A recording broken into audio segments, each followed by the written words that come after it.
Highland Park is called to order at 6:02 p.m. Kathy, can you please call the roll? Commissioner Bernstein? Here. Not be here tonight. Commissioner Grossberg? Here. Vice President Runtberg? Here. President Kaplan? Here. Okay. Let's have fun. First, are there any additions to the agenda? I didn't have another shirt. No? I'm sorry, no. Okay. Next is the Golf Mecca, Liza McElroy to present.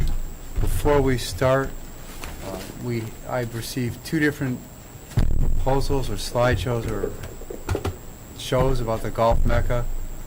The board has all looked at it. Do you guys have any questions or comments on it? Start. I'll start. It's on the agenda tonight. What's the purpose of it being on the agenda? They're going to make a presentation. I know I saw a PowerPoint that was forwarded to me this afternoon. Is that what's Yes. on there?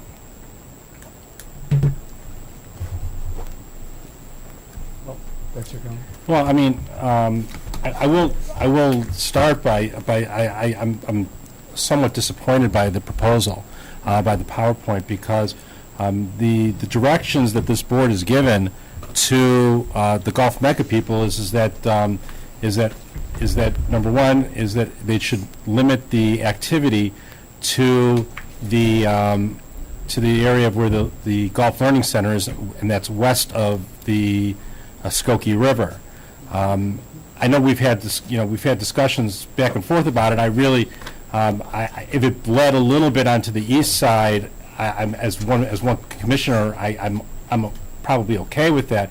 But I think that having a 6-hole course in the northeast side would be direct competition with Sunset Valley, and I'd have real big problems supporting that.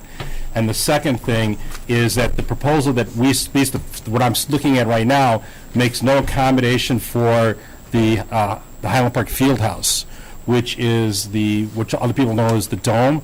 That's a highly utilized amenity for our community, which we have literally thousands of people going in and out of the doors of that building every year.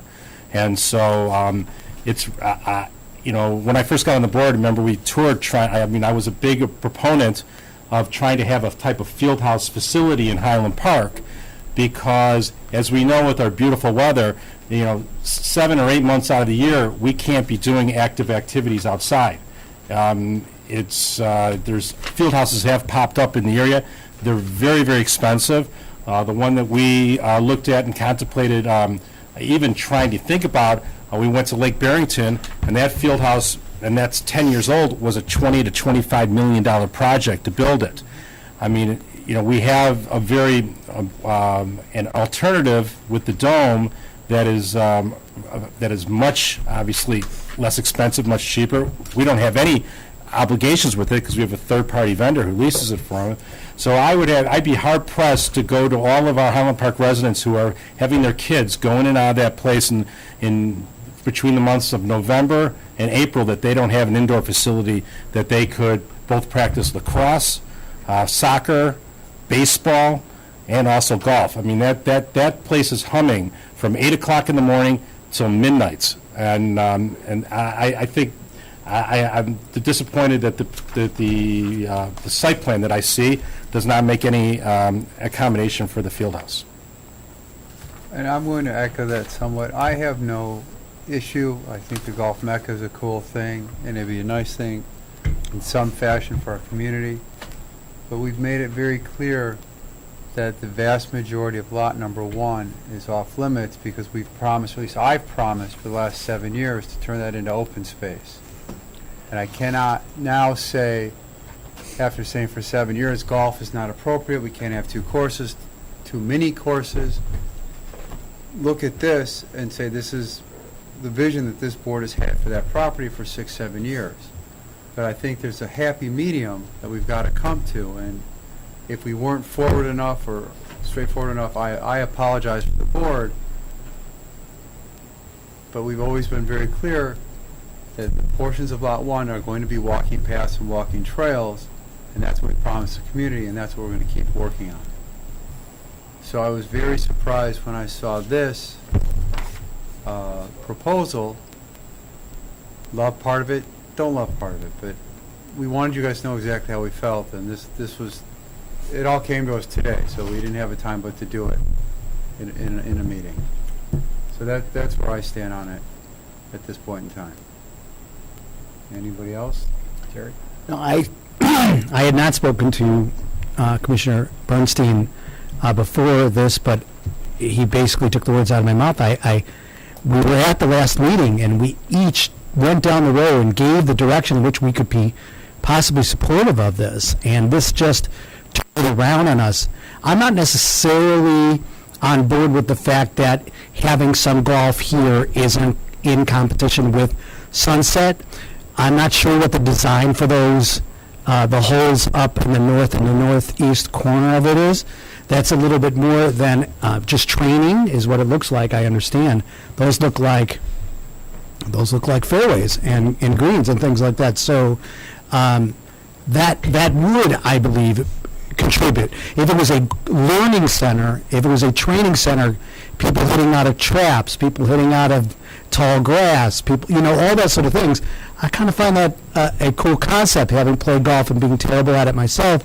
I would love to have those opportunities to practice that. And if we can limit it, like Brian said, to the west half, and maybe, like Cal said, maybe dribbling a little bit onto some of the areas. Me, just personally, I wouldn't have a big problem with it. But we can't have balls flying around while people are passively using our passive park areas. It just can't. I just don't believe it could work, and that's being a huge golf fan. I have nothing further to add. I agree with everything that's been said by the commissioners. Okay, Eliza? Well, the Golf Mecca had wanted to come tonight to make a presentation. Oh, sorry. I said the Golf Mecca wanted to come this evening to make a presentation of the revised plan from the original plan. And so they are here to do so this evening. My suggestion, Mr. President, is that, the Golf Mecca has heard our comments. They heard my comments at the last meeting, where I was encouraged with what they had said last time. I don't see a material difference between what we saw a couple months ago and what we're seeing tonight, but obviously they're here. I'd like to hear from them if possible. They know my concerns. They know the rest of the board's concerns. I see it appears that we have a couple of people here who might want to hear about this tonight, so I have no problem hearing from them, but it's not what I anticipated seeing from them. Can I say something as well? Is the feedback I've gotten from the community is a great deal of frustration that we're even considering it. There are many, many people out there that heard what we said, campaigned on the issue of open, free, passive areas for our community members, especially our seniors, who have paid taxes to support the Park District, but don't necessarily participate in all of our programs, where they don't use our swimming pools, and they deserve somewhere to go that's free, where that's carefree. And I believe that that we may have people that are very excited about it in this room, but we have people that are very anxious about it also in this community, and I just want to let you know that. All right, and I wanted to be fair and let you guys know exactly what we were thinking before you presented. And if I didn't get all this at 2 or 3 in the afternoon and get to look at it until 4, I would have given you a call. That being said, I'll have at it, David. Well, I think Keith is going to start us off. Okay, sorry. I think my second piece will address some of the concerns that you were raised earlier, but Keith will start us. Yeah, so thanks for allowing us to come back again. And I guess the first thing I wanted to do was address some of the things that were said that I don't think are accurate.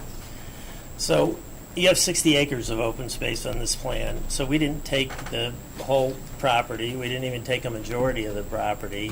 Everything that's in gray on that plan is still open space. And we listened to the board, and we listened to staff, and we accommodated that red line is a passageway from one side to the other that we were told that's where you wanted it to be.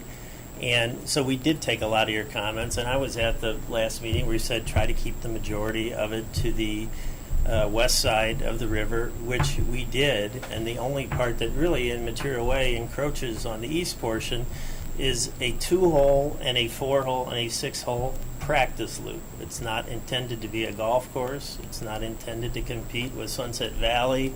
So I think there's a lot of assumptions that are being made that just aren't accurate and aren't.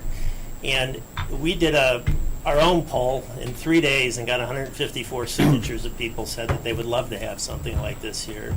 And so we believe this is a great amenity for the community and provides both what the folks that would like walking trails and open space and what we think would be a phenomenal amenity for people in the community. So I'm going to go through the presentation just quickly because a lot of people have seen this before. And I also want to clear up one other misconception. There's been stuff written in the press, and I'm in the venture capital business, and these venture capitalists are going to come in and they're going to steal our property and they're going to sell our land and they're going to do it. I mean, nothing could be further from the truth. Our intent is to try to lease the property and do it in partnership with the Park District. This isn't being built to sell, and I don't even think it's going to be that big of a moneymaker. It's intended to be an amenity for the community, an amenity for the golf population, and something that's going to be good for the community. It's not being done in my fund. It's not being financed by my fund. The three of us are going to finance it and do it independently as something that's going to be great for the community. So all these stories about, the robber barons are going to come in and steal our property and mess up our community, it's just not true. So, what we are trying to do is to create a multi-generational, family-friendly golf entertainment facility that's going to be creative, it's going to have immersive architectural and landscape design, and it's going to be marketed to a very diverse population, young, old, men, women, kids, and provide a very fun and enjoyable place for the entire community to enjoy. Our team is myself. I'm a local resident. I've lived here for 30-ish years.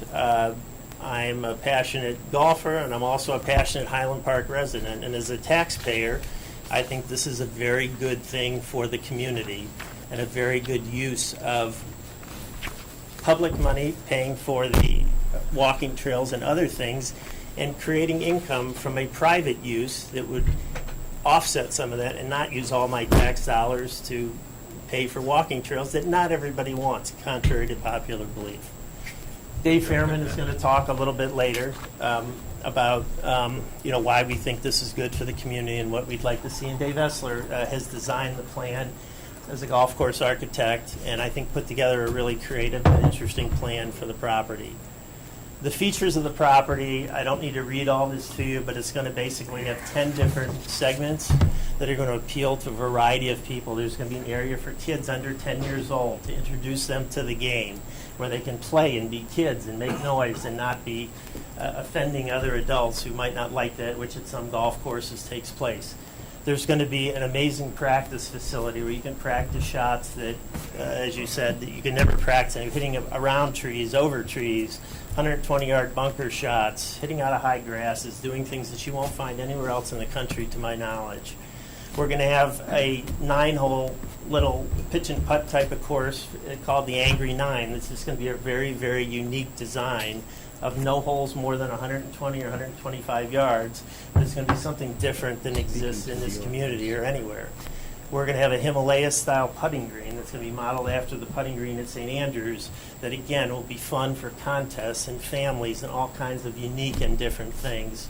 We're going to have an area with an indoor facility as the plan, so people in the wintertime can hit in simulators and perhaps do golf, physical therapy, and club fitting and other types of things that people might want to participate in the winter season. We want to have outdoor food and smells wafting throughout the place and families coming out here and having fun. So they are recreating outdoors much as they would in walking trails. And we have quite a few other features, but those are kind of some of the highlights that we'll have. A double-sided driving range. There will also be a really neat short game practice area. And again, the loop that's on the north and the east part of the property is intended to be practice holes where an instructor could go out for one hole and have somebody take a lesson where they wouldn't be interrupting a golf course as if at Sunset Valley they would. If an instructor wanted to take somebody out, they'd be disrupting the entire golf course. Again, just some of the features. It's going to be top of the line. It's going to have technology. Every hitting station is going to have shot tracer where you can see your shots and see the arc and the ball speed and the distance and dispersion in the arc, much like you see on PGA Tour telecasts. It's going to have, checking in with electronic devices. You're not going to ever pull a credit card out of your pocket or have to pull cash out of your pocket. It's going to have state-of-the-art simulators and indoor activities in the winter for people. And again, it's just going to be a fun, inviting environment. We want to have contests. We want to involve the community. The programming is going to be diverse. It's going to be for seniors, for juniors, for kids, for men, for women. We want to participate and have active participation from the Park District. We would like to teach their courses and camps or have them come in and do it as part of this facility. And I want to invite a couple people up to say a few words who are some of the pillars of the golf community in Chicago. This has gathered not only local support, it's gathered huge national attention. We have the PGA Tour interested in getting involved. Hank Haney, one of the leading instructors in the world, wants to get involved. But I'm first going to introduce Lisa Quinn from the First Tee, because one of the things we'd like to do at this facility is have all of the local golf organizations have a place to call home, where they can have their students come, where they can have meetings, where it's just a very warm and inviting community event. And Lisa is the director of the First Tee for Chicago and one of the pillars of our golf community. And I'd just like her to give you a few words as to why she thinks this would be interesting for the community and for golf in general. Thanks, Steve. Slide over here. And thank you all for having us here today. Again, my name is Lisa Quinn. I'm the Executive Director of the First Tee of Greater Chicago, which is a youth development organization that uses golf as a platform to teach valuable life skills, character education, teaching and promoting healthy habits through the game of golf. It's a national organization, and in Chicago we have over 24 program site locations, reaching about 50,000 kids through our in-school, after-school, and our green grass golf course programs in season.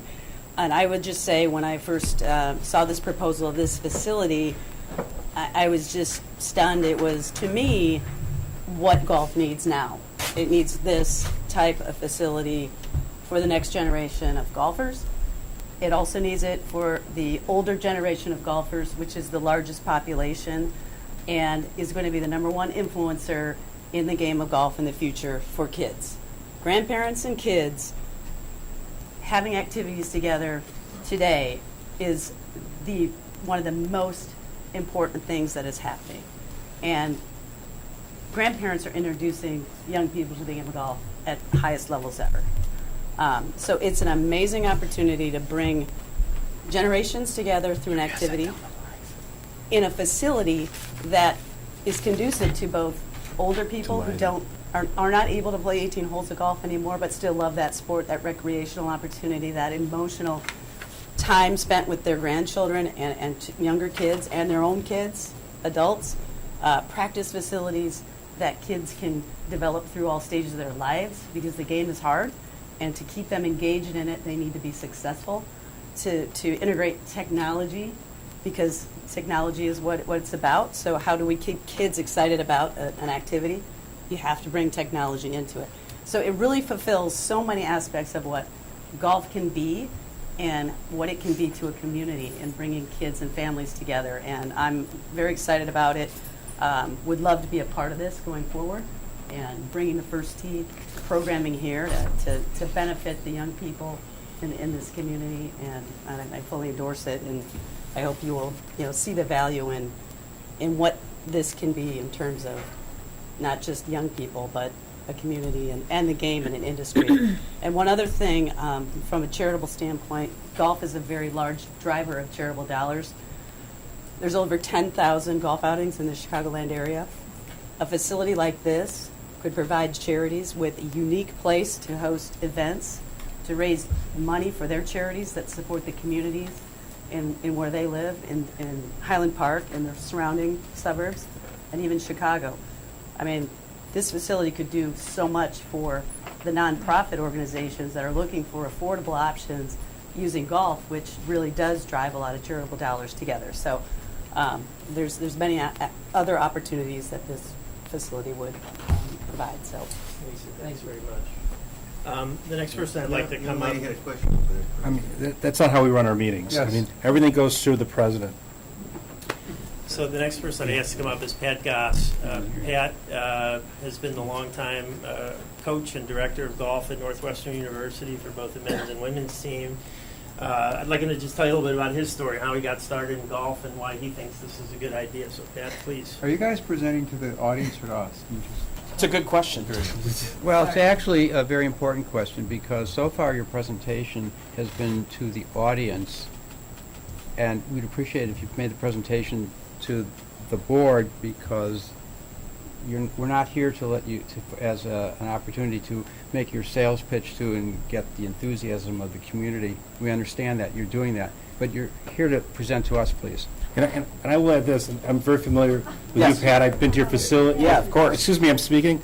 I've been to your facility many times because Yep. my son trained there. Right, of course. I have two sons who are, one was an all-conference golfer. Yep. I have one who's in the middle of the IJGA season right now and playing in tournaments 2 or 3 times a week. So you're preaching to the choir. We understand that. Yep. I would encourage you to make your presentation specific to this piece of property and all of the constraints that we're dealing with here. We're as a park district, we're huge fans of youth golf and the first tee. We're huge fans of promoting golf for all generations, the young, the middle-aged, the older people.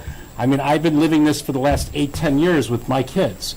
And with golf pros, and you probably know my son's of golf pro, course. but I'm not going to mention any names because I'm not trying to sell. But I think what I prefer is if you would keep the presentation to this piece of property. We understand what our mission is. How does that mission comport to this piece of property? So if you can limit it to that, that'd be great. And I am a big fan of yours, by the way. Thank you. Yes. Can I just Yeah, of interject? course. We'll present to you. And, we ask these people to volunteer and come up here, because if you're a big supporter of this, we'd like you to support it in the community, and that's all. Yeah, there's a piece that I'll get to in my piece, but I wish you wouldn't be harsh with the people that we asked to come up and speak here. I'm not harsh on on our behalf. anybody, but if someone's going to present to me... And we didn't know that was the protocol, so Well, could but we it- hear these last 2 speakers out? We never said you couldn't. Great. And I'll keep it brief, and I'm on here on behalf of Keith and David, who are obviously great pillars of the community and people who have done a lot for golf. But my name is Patrick Goss. I'm the director of golf at Northwestern University. I'm also president of the First Tee of Greater Chicago and spend a lot of time with Lisa. I'm also very tied in with Carrie as a PGA member. But I'm just here to tell you a little bit about what I think the value is as somebody who's really experiencing golf from all levels. As you mentioned, I run and own an academy which trains junior golfers, many of which we probably have half of the Highland Park golf team comes down and trains with us. There is a unique opportunity with this property to grow golf from the ground up, which the game desperately needs and communities desperately need. And I'm a huge fan of community golf. I grew up in Crystal Lake, and I didn't have parents that played golf. I never played a country club until I worked at one. But there was a 9-hole par 3 course with a driving range and putting and chipping greens, which would be nothing compared to this, that afforded me opportunity to start in the game, which I'm forever thankful for. And without that, I don't ever have the opportunity to be a part of golf. And there is really a segue needed in golf right now from Sunset Valley, which is an amazing facility, and I've spent a lot of time there. We've even paid a lot of greens fees for our team there over the years when it's open and other courses aren't. But somewhere in between there is a tremendous opportunity to grow the game, and I've been so involved in the values of the game through the work I've done with the First Tee and Lisa, and to see the value of those for young people and know how they influenced me.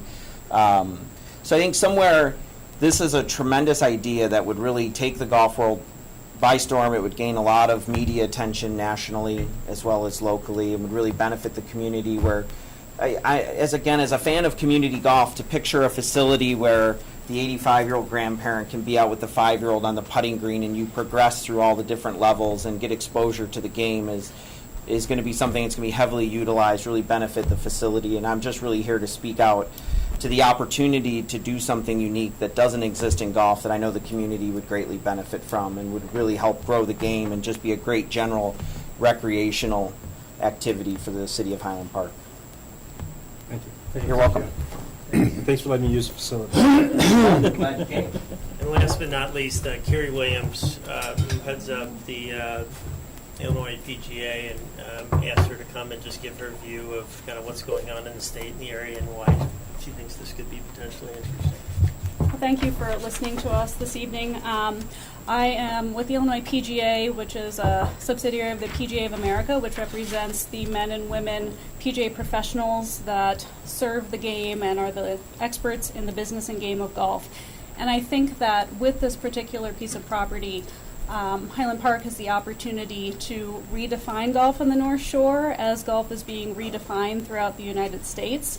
The industry needs to redefine itself. Golf right now is looked at as an 18-hole adventure where a foursome goes out and counts all of their shots and puts it down on a scorecard, and the amount of time and income that goes along with that is something that may not be sustainable at the level that it once was. And what's so exciting about this property is that it provides, like Pat said, a platform to teach golf from the junior level up, but it creates on-ramps for any demographic to join the game and be a part of the game without possibly taking away from programming that already exists at Sunset Valley. You're not placing programming on an 18-hole golf course that is there to meet a purpose and facilitate a specific clientele, and you are creating a draw throughout the North Shore with something that is very unique and can be utilized, as Lisa said, by a number of community groups. And I think it would be amazing for Highland Park to utilize this piece of property for a project like this. I do think that it's going to happen somewhere on the North Shore. And I think that Highland Park has the property and the opportunity to make it happen in your community. Thank you. As I mentioned, in addition to having local support from folks like these and many others, we also have a great, national support for the good of the game and all those things that we don't need to go into in further detail. But again, we think this could be a real opportunity for Highland Park that would really benefit everybody. We have a bunch of slides which you've seen on the programming details. I'm not going to go through that, but suffice it to say there's something for everybody, all ages, all sexes, all sizes, all shapes, and anybody can utilize this and have fun, utilize some or all of the aspects of it. And we believe it'll greatly benefit the Park District of Highland Park in many, many, many ways, financially, non-financially, community-wise. And again, I'm not going to read the slides to you, but we think it's also of great benefit to the city. We think it would bring a lot of attention to the city, which I think would be a good thing. It'll bring activity and business and people to the area, and a lot of good things for the game. So kind of the next steps are what we would like to talk about. I'm going to turn it over to Dave to talk about, what our real ask is here and what we'd like you to consider. Okay, I'm going to stand over here, and maybe I'll put this down. You guys don't seem to be real thrilled with this right now. But I will try to speak so that everyone can hear me and I can see the thing, because I don't have my good glasses on here today. So this is the second part of the presentation, and forward makes it go. Where did we start in this process? The fall of 2017. We are admittedly late to this game. One of your commissioners said at the time, it's 2 outs, the bottom of the ninth, and we're down how many runs? I think you were down 7 runs at the time. We were down 7 runs at the time. So even though that is not the perfect analogy. But the Cubs been coming back the last couple of days. Thank you. It can happen, okay? It can happen. All right, miracles do happen. I was there. And I was there too. Good. You were there too. I have a few comments on this thing, and I'll try to be brief. This is the way we approach this property. I'm very familiar with this property. I'm very familiar with this property because I was a part of the city that bought this thing. I financed this thing, and we paid for this project by selling this for $3.5 million to then Pontarelli, later taken up by Red Sea. So I'm very familiar with this property. I'm very familiar with the Golf Learning Center. I was the one who made the contract on the city side for the dome to go up there. Ralph Volpe and I did that contract together with Kerry Glenner. So I'm very familiar with this property, and I know all the challenges that are so assigned to that. Your board did a masterful job with the green print. And in the green print, you identify your mission and vision. And your second bullet in your vision is using nimble decision-making and creative solutions. Now, I'm looking at you guys. I used to be here, and I know you're angry at me, because I was the one that was at the last meeting, and I will take the blame for bringing you this proposal. Because I think that you make a commitment as an elected official to what you want to do. You run a platform, and you get elected on that, okay? But there's other considerations. Things can change. What data are available to measure the interest in this project? You cannot rely on the 2013 survey. This was never mentioned. There was never an idea of it. It's not relevant to what we're doing now. And for you to say, we decided in 2013, we got the plan in 2013, we made our decision, now we're just going to move on, I think is not as good as you can be. We did this quick online petition. That doesn't mean that much. And we're not trying to stack the house with you, but we think this is important. There are people that really want this. We got 140, now I'm told 150-ish now. We've got interest, as you heard tonight, from the fellow golf industry professionals. So we're asking to continue this discussion. Now, let's talk about the property. What are the land use issues and constraints for this property? Lot 1, 2, and 3 are encumbered by a conservation easement. You know that. I'm telling that to people that don't. I know you know that very well. But Lot 3 has got a conservation easement on it. It's on a capped domestic landfill. Most of the property is located in the floodway, which is actually the floodway and the floodplain. And I know that you've got grant dollars received for what's called the Gateway Path. The dome was allowed as a side yard variance. It was illegal as to height and is illegal as to use, and was only approved by the city's zoning board as an accessory use to an operating golf course. If the operating golf course goes away, I want to know how that has authority to be there. And if we're going to treat this property as it's now pristine, it's a nature preserve, et cetera, tell me how the dome fits into that plan. Dave, we're not the city of Highland Park. We don't No, make but you're zoning. making decisions on whether No, this no, is a we good don't- use of I'm not the trying to property. argue with you, but we don't make zoning decisions. That's not I know our that. purview. I just want to make sure that how the city treats it it's really not the Park District's obligation to do that. It's a city, it's a The city different. is representing the residents of Highland Park. Okay, the We're city has making that and the zoning board made that determination. Things have changed now, and I want to know whether that's still a good Then use I would- in a nature preserve. No, that's not what you said.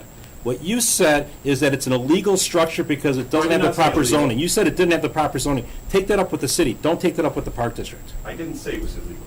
Okay. You said it's as to height because you said It was illegal. It did not fit in the zoning law Need to remind- without a variance, okay? I don't want to argue with it, Ken, I'm okay, sorry. but you said it was an illegal. I took it. You said it's an illegal structure, Not which I now, take. this I time. We have a variance. I'm going to get through this. okay. I don't want, you are a lawyer, I'm not. Okay. The current rent for this 10 periods, it's a concessionaire agreement, it's $55,000 plus 2% of gross revenue. The canopy in the agreement is to be removed seasonally. It hasn't been removed in many years. I don't know why that is. The city changed the rules on that. They changed the contract? Yes. I didn't see that. I Yes. asked for a copy of the contract. Yes. I didn't see that in the. The city made the just so you know, the city made the determination that it was damaging the dome by taking it down and bringing it up. So they decided, they made an exception to allow the dome to stay up 12 months out of the year. That's not a Park District decision, it's a city decision. Okay, good. So you guys have started your planning here, and a key part of your plan is this Gateway Plan, which Rebecca she's an excellent planner. She's got this thing down, she's moving straight ahead. She's, basically she'll find a use for every acre, every square foot of that property. I know she can do that. Our question to you, an overall question, is what's the marginal utility of another 30 acres in a nature preserve? How much more walking can you do? Can you walk around in a circle? Do you have to walk an extended path? There's room for both uses here. Here's the design elements they're talking about. Rebecca has said to you, I don't know where she is in this, but this is the kind of look that she's going for here. This is what you're looking at right now. This is an eyesore. This is the dome. This does not belong in a conservation easement. This is what it looks like from the road. That's what it would like if it was gone. Here's a facility that we'd like to put in, something along the order of this, a clear, lightly armored facility that would be transparent, would work. Rebecca, I hope you can see this. Something I think she's along seeing these that. lines. Something that would provide a corridor like this, picture where the dome is right now, with a boardwalk. These are hitting bays. We want to build indoor hitting bays here. We would share the hitting bay with the Park District instructors if that's what is desired. These are other rooms. This is a multi-purpose room that if you're going to use these tours here, you could share this room with us. We'd build it. You could use it for your tours up there to the wetland, to the Gateway project, boardwalk to that. Here are the costs associated with the conversion of the golf course according to the green print budget plan in the 2018 budget. And you can't see this. It says $1,940,000. That's your project budget. I get that. You've done that. Here's what we're offering in here. The purchase price of $500,000. You could recover that through rent in our from our facility. The city, if it feels like it didn't get enough, we would be splitting that, I assume. This is the deal you should have with them. They would be able to get half of that. Planning and program, we would share in the cost of that. Pre-construction maintenance, we're not in the game yet. The construction, the maintenance of $100,000 a year would be reduced because the size of your area would be reduced. You wouldn't be responsible for maintaining it as much. So, this is a site that is a complex site. And Cal, I want to respond to you, and you'll outgun me, you're a lawyer. But to say We're equal, David. that a dome should stay on that site because a lot of people use it, to me, doesn't make any sense at all. That site could be recreated and not at that price. The dome, I know what it costs to build that dome. If you want to build a dome, it's not expensive. That dome does not fit in this thing. Have people play indoor lacrosse on a nature preserve. I don't see it. I don't see how that's okay, but our use is somehow defiling the nature preserve. I just don't see that. So we would like to continue. We'd like to ask you to say to yourselves, we didn't know about this. There's new information on it. It's not too late to change things on it. We'll do a survey. We'll pay for a survey if you trust us to do that. You can do your survey. We'll do a formal survey that says to those people that are upset about whether this is going to happen and the trails are going to go away, we'll pay for that. If you want us to do that, we'll do that. Because we think this is much more important. This is much too important an opportunity to let get away. So what we're asking of you, what we're asking of us is to continue to identify support. We'd like you to help the staff work with us on this thing. I'm not being critical, but what we've done so far in our planning process is kind of like the game of Battleship, where we sit behind a board here and we go, G7, did that hit anything? No, that's okay. Then we come back, G5, that hit something, that's no good.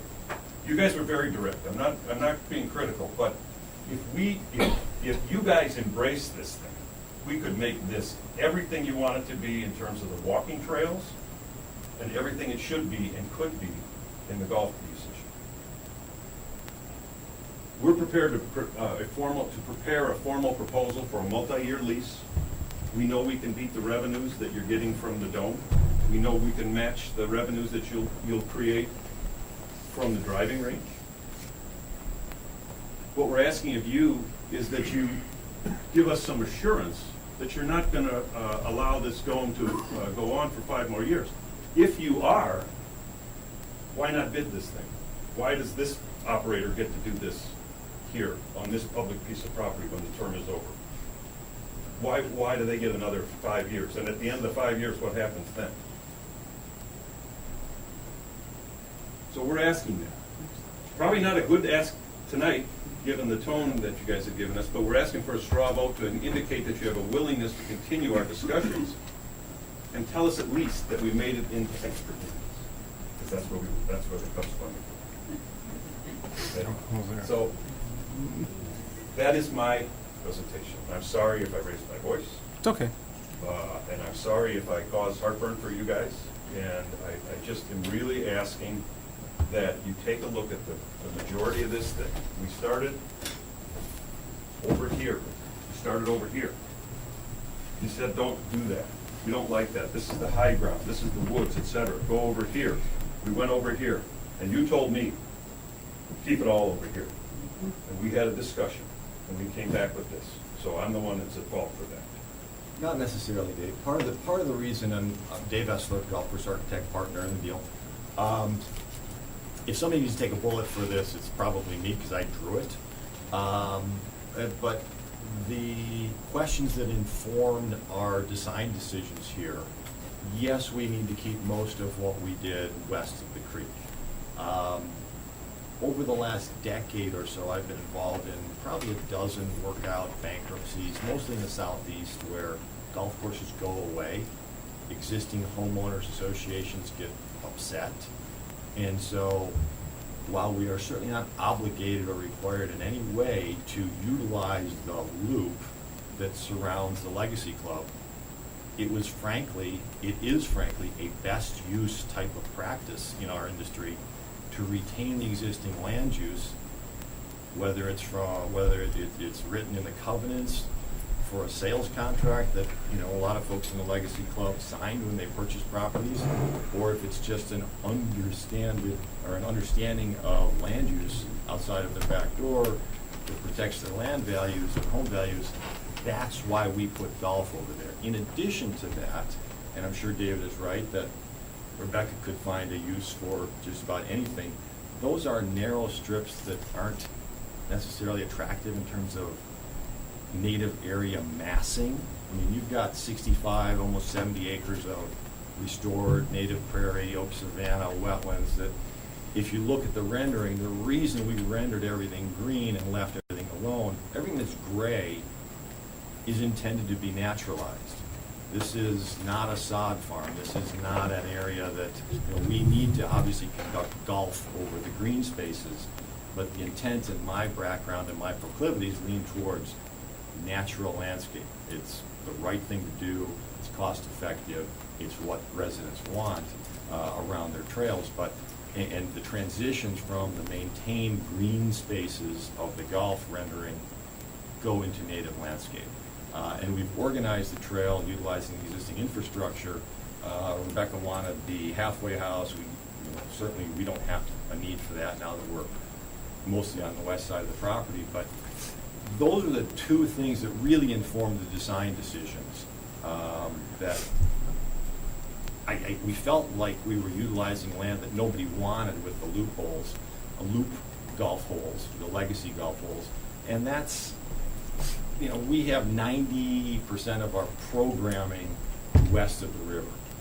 The acreage is really almost a defense mechanism because I've seen it 2 or 3 or 4 dozen times, and I've been involved in 12 of them, where it gets ugly. Homeowners associations want what they were promised when they purchased the property, and so golf is what was in their backyard, and so that was our default. And if somebody deserves a bullet for that, that's me. But that's why we did what we did. I have a question. You guys have a question? Yeah, you can go first. Is retaining the dome, is that a deal breaker for you? Yeah, it is. We need the land. I mean, we can't, Okay, all right. pigeonhole us over here. We can't do our programming without that property. Okay. Right. So I didn't speak to the Legacy Club. Dave just did. I had intended to, but I think he covered it. So, Cal, to your point, we're not going to have a Golf Now rate for 6 holes. Okay? Everything is going to be done through our learning center. Mm-hmm. Everything we would do, we'll name this Sunset Valley something. It's with you guys. You just got to understand, you built a great new, remodeled golf course, okay? But it's an 18-hole golf course. Doesn't have a lot of practice facilities there. This is a compliment to that. And I want to say one more thing. The range that was built then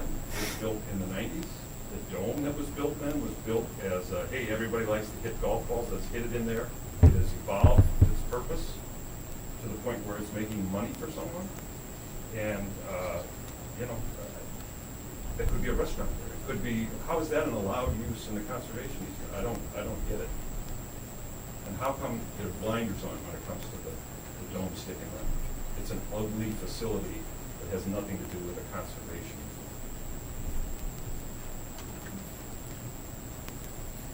Okay.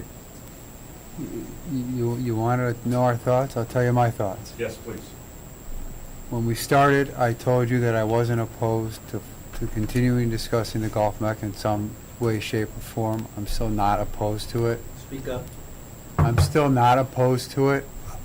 I don't know how I feel about it. I need to put some thought into it. We need to talk to our staff. We need to talk to our partners in the city because we're buying this land from them for a specific purpose at a specific price. Lot 3, we are leasing from them and running in conjunction with them. So it's not just our decision.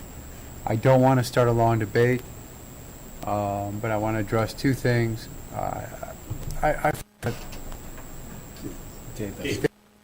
Done. You talked about the Legacy Club being promised something. They weren't promised anything by the City of Highland Park or the Park District of Highland Park. I don't know what they were promised or who they were I promised. don't know either. You guys talked about competition. That's still in the forefront of my mind. In one of the slides, you talked about summer camps, lessons, and outings. All three things Park District does as well. So there is some competition. To what extent, I don't know. I will know after we talk to our staff and our staff looks at it. You know the drill. But I'm not ready to say, as Kel would say, I'm washing my hands of it. But as I said earlier, I was not happy to get this in the 8th inning when I was trying to get out of work to get here to this meeting. Maybe a couple days earlier, we might have all looked at it differently and had different ideas. And I understand timing, and I'm not. Personal circumstances, I'm not. I apologize for it. I'm not faulting, and we all have things. But you want to know what I thought, and those are my thoughts, without holding anything back. Just to respond to that for 1 second, on the programming side, again, we've said it, I don't know how many more times we can say it, we want the Park District to do their programs here. We want them to participate here. We want their camps to be here. So I we're not understand. we're not trying to compete with that. We're trying to include them. But as I said, we need to talk to, at a minimum, staff, the city, and really discuss this. All right, and Brian, I'm a big proponent of what you're trying to do here. I think it's a great thing. Even though I'm not a very good golfer, I participate in youth golf extensively through my wallet, and I appreciate everything that you're trying to do here. But what you're asking, at least as I see it, and trying to crystallize what you're trying to do here, is you're asking us to do a cost-benefit analysis. Which amenity are we going to try to provide our community? Are we going to try to provide our community with an indoor field house? As you are correct, the original golf dome, which by the way was used to be the Hallis Hall Dome. That's where the Bears used to practice in, and then Kerry Glen, or Midland Country Club, purchased the old Hallis Hall Dome, and they brought it over to this location, and that's where the idea first came. And it has transformed, it has evolved over the years from mainly a golf facility into really a sports facility, and that's why it's called the Field House. And there are hundreds, if not thousands, of people going through there on a weekly basis. And so you're asking us to make, because you said it was a deal breaker, you're asking us to decide which is a more important amenity for our community. An indoor field house, which granted, it's not the prettiest thing in the world, but it does serve a function. Or the vision for a golf mecca. And I'll be honest with you, I don't only speak for myself, I'd be hard pressed because if we did away with the field house, you have all these people here, we'd have hundreds of soccer moms and hundreds of soccer lacrosse people saying, why are you taking away our indoor facility for a golf facility when you already have one in town? And that's a real problematic issue. Okay, I'd like to just respond. So, we're not asking you to make a choice on open space versus golf learning center. I think what would help, and I don't know how to convey this, is the amount of property that's here, that's available here. Now, one of the models is Glenview, where they have a new rec center, beautiful rec center, and they have these trails, which when my office was at Patriot and Willow, I used to walk and run. I used to run at noon. So you're going to have a natural use for that. You're going to have the senior center maybe coming here. You're going to have a need to walk. I don't know how far they're going to walk, but they're going to get out and walk and do programs. This is a lot of land, and don't be, this red part. This is a lot. How much?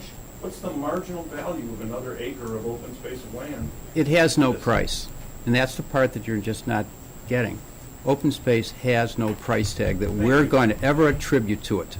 No, This is our open space. natural open space. Like the dome? No, I'm not talking about that. Okay. And I'm sorry if I interrupted the presentation, but we're getting what you're saying, and I know, let's back down a step. Don't use this as an opportunity to try to convince us. I think Cal raised a good point, you've addressed it, but I think, don't try to say there's enough open natural area open space. Once it's gone, it's gone. We're thinking of 5 generations from now, and I'm not going to give up a square inch of open space for the future because you want to put in some golf course there. May I just? No, respond? please, this isn't the time to... Guys. Can I respond to that? You know what, Can I just like respond we're in front of a quickly? judge. Let him finish, and then Oh, you I can thought you respond. said No, something. no, I'm not. And I don't want, we're all friends and neighbors and partners in here. Let's act that way. But I'm not going to sit and let you say there's plenty of natural area open space there and then wave your hand and say, look at all the gray. The concept that you presented, and I said this to you very directly at the first presentation, west of the river, we'll entertain proposals. East of the river is not to be touched. And I don't change that view. You've come back with a plan that has, I don't care what color you put or whether you call it grass or green space, you've encroached into our nature preserve. To me, that's not allowed. That's my view on that point. May I make Yes. one point? Mhm. And then, So what we're proposing to do with this open space that is a valuable resource and you never get it back is to keep it open space. What you're getting is a former golf course. What we're making is a current golf course. If this fails, what have you got? You got the same thing you had here, only you haven't had the cost to maintain this over the period of time. I do We are have, not proposing buildings here. We're proposing it visually. It's open space, with all due respect, Barney. When you look, there's nothing sticking up here. When you look here, this has a different kind of green palette. This has a different green palette. It's not changing the use of this land. Different view? okay, and as I say, not only the city staff, but we have to discuss this with Lake County Forest Preserve, as you know, as Understood. well. Thank you, and I'm sorry you got the Terry might information. have No, I'm fine. If you're done with your presentation, I'm going to go out of order, and if anybody from the public wants to address this topic, now is the time. If you want to address it, I ask that you come to the seat up there, state your name and your address, and we will limit it to, I was going to say 3, but I'll give you 2. We'll compromise. Hi, I'm Gerald Marks. I live at 880 Spyglass Court, which is part of Legacy Club, but on the east side of the 6th hole, which is the hole in this corner here. I was curious. I don't know what the plan is. I empathize with you all having to deal with all the different constituencies. I was on the school board for 12 years in Highland Park, so I've been in your shoes. And before that, I was on the foundation and worked with Dave when he was city manager, who helped create the Promotion? Okay. the foundation sticker program. My concern, and I bought my house about 5 years ago, knowing it was a golf course. I didn't know golf balls would be hitting my drive-it home and denting it. And if you know drive-it, if you lose the integrity, you can get a lot of mold and damage. So I've had to spend literally thousands of dollars fixing the holes. I have 2 dents right now. that I was waiting to do this summer. That hole, which is the 6th hole now, I think is about 300 yards. I thought someone said it was going to be 130 yards. It takes, okay, well, I misunderstood. I mean, it takes a really bad shot from the tee box to hit my house. A lot of people do it. You never see me hit the ball. I've been watching for you. Okay. But, so that's really my concern is, yeah, it was a golf course, you know, buyer beware, but now it's not a golf course. So I'd like to not have that condition continue. And again, Dave, I'm sorry because I respect you and like you, but since the golf course has been closed, I've been walking my dog on the paths all over, and it's a wonderful place to wander around and daydream or listen to a book or whatever you're going to do there. So, you know, I hope in your wisdom you'll make good decisions. Thank you. Okay, thank you. Is there anyone else from the I'd like to just for a moment, thank you for the public time. who'd like to address the board? My name is Shelley Solo. I've been a Highland Park resident since we bought our first house in 1979. I'm also involved in the golf industry. I'm the president of the Chicago District Golf Association, which is the organizing body for amateur golf throughout the entire state of Illinois, part of Wisconsin, Indiana, and Michigan. And I came later to this than most of you. I've been watching it in the papers. I first heard of this plan a couple days ago. I've known Mr. Essler for a long time through golf projects. I think that your approach is appropriate at this point, which is it's an interesting project. Certainly would help golf and those of us who love golf. And I think that rather than being competitive for Sunset, which I used to play at quite regularly, I got a name on a trophy there, I think it would be a feeder to Sunset. Because, as Kerry pointed out, and some of the others, one of the biggest problems we have in our game, and I know our game isn't your principal concern, but one of the biggest problems that we have, and one of the good things that this could do, is it helps create, we have problems bringing youth in.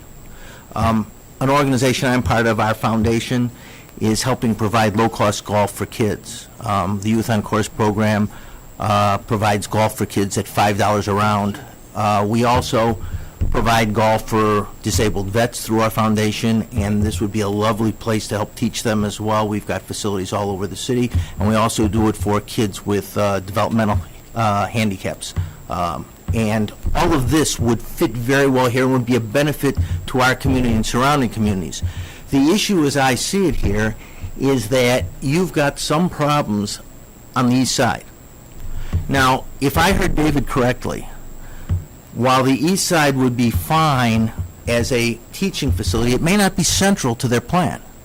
And if so, there may be an excellent compromise here, which is, I think, what you were talking about when you talked about talking with the staff and having them get packed together with these folks. We could create a situation where the types of concerns that Barney talked about, which is to maintain the integrity of the open space areas, would not be interfered with by this program, and it would be not only bring tremendous benefit, both I think financially because of the tax dollars that would be driven, but it would also help create future customers for Sunset.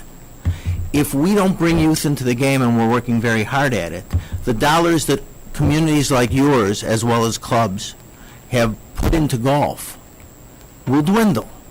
You have to create the next customer base. Now, I'm bullish on the future of golf. Otherwise, I wouldn't be spending my time doing it. But the help that we can get by starting kids, and my kid went through junior programs. My kid played at the Highland Park High School and played at the Sunset Golf Course. I know what that brings. But a program like this, where the kids who aren't ready to go on the golf course can come here and learn, come with their families, it's a tremendous benefit. But I'm not talking about just benefit to the game, because that's the interest of the folks sitting in the front row and people like me who are involved in it from the amateur end. It's a benefit for the community.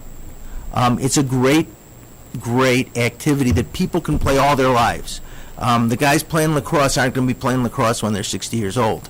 But guys like me who are approaching 70 are still playing and getting a great deal of pleasure, and so are most of the people. So I'm encouraged by this program, and I'm also encouraged by your willingness to let them go forward and have further interface with your staff and with the city, so that maybe we can find a way to sort of find a happy medium so that a program like this can go forward, and yet we don't interfere with the objectives that you had. And I guess to the extent that people like me could be useful, my time's available. I'd be happy to help. Thanks. Could I just ask a question to the group? If we would lop off the 2 eastern holes and just say, forget about it, we're not taking the 2 eastern holes, does that help anybody on the board? Get rid of those. That opens up another, whatever, 20 acres or whatever it is. I'll speak for myself. I'm not as some of my other board members, because obviously we all have different opinions. I'm less concerned about what's going on the east side of the river. I'm more concerned about the field house. Mr. Stolberg. Thank you, Brian.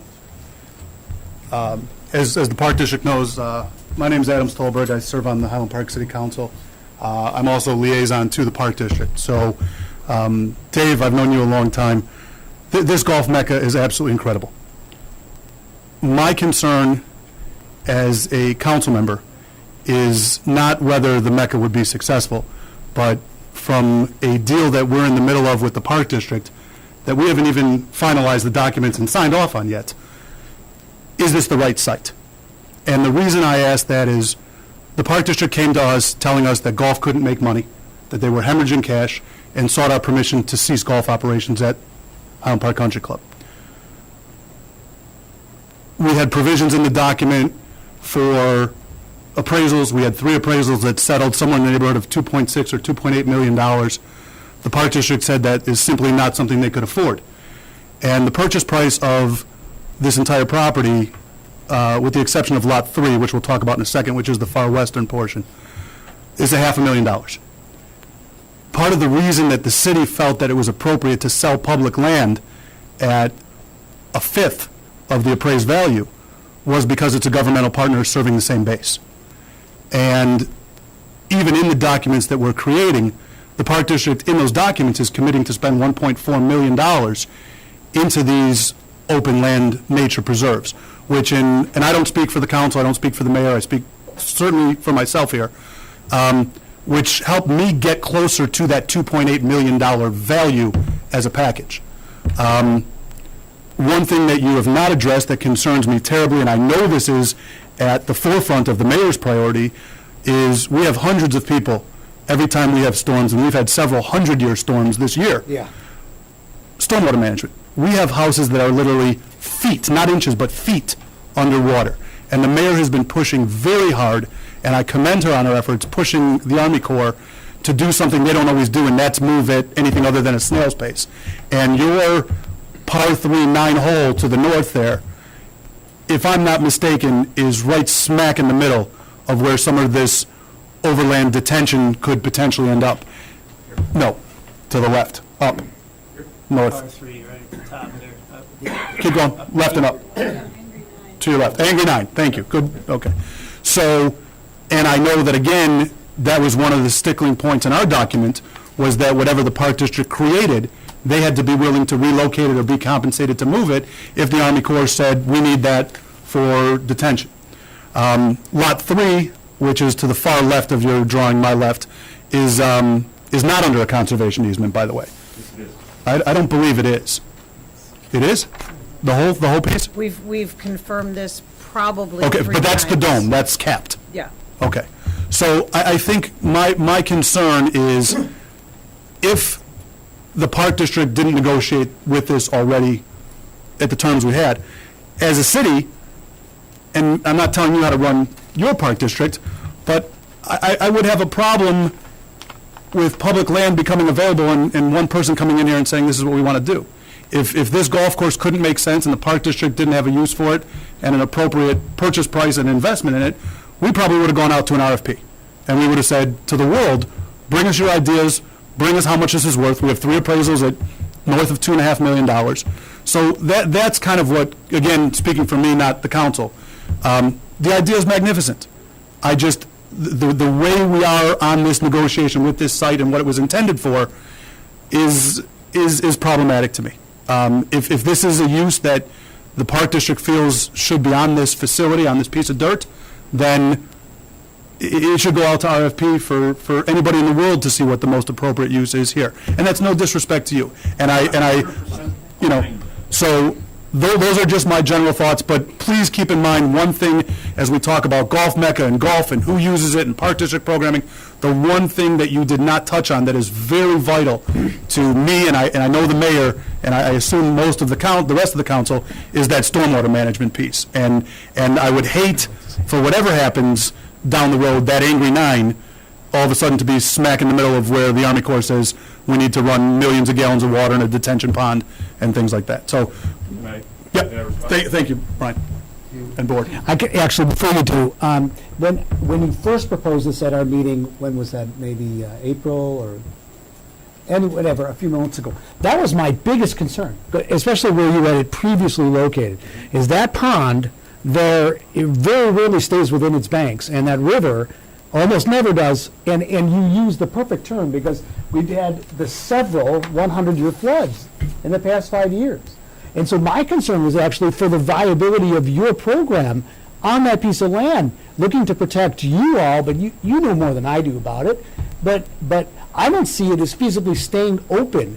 I don't know, what did you have planned for that just west of the pond there? Yeah, what's that? This is an elevated area that would be a practice area. Now, may I respond to a couple things? Yeah, well, okay, so anyways, that was brought up, I just want to let you know, Adam, that was my biggest concern right away, was just the way that thing looked like a river with a few islands of land on it last year at this time.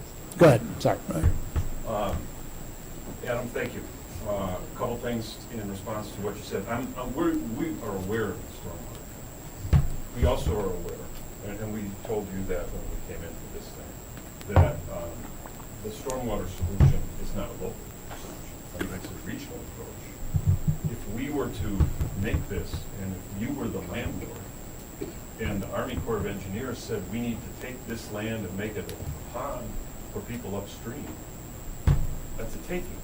And I would assume the landowner would ask for compensation. And at that point, we might have a discussion. We might not. We're aware of this risk, but the Highland Park taxpayers shouldn't pay for Kenosha Fox water. No, I agree. Even though they're on the display. So that's number one. That is, we have taken that into consideration. We know we're at risk. The second issue, golf courses frequently flood.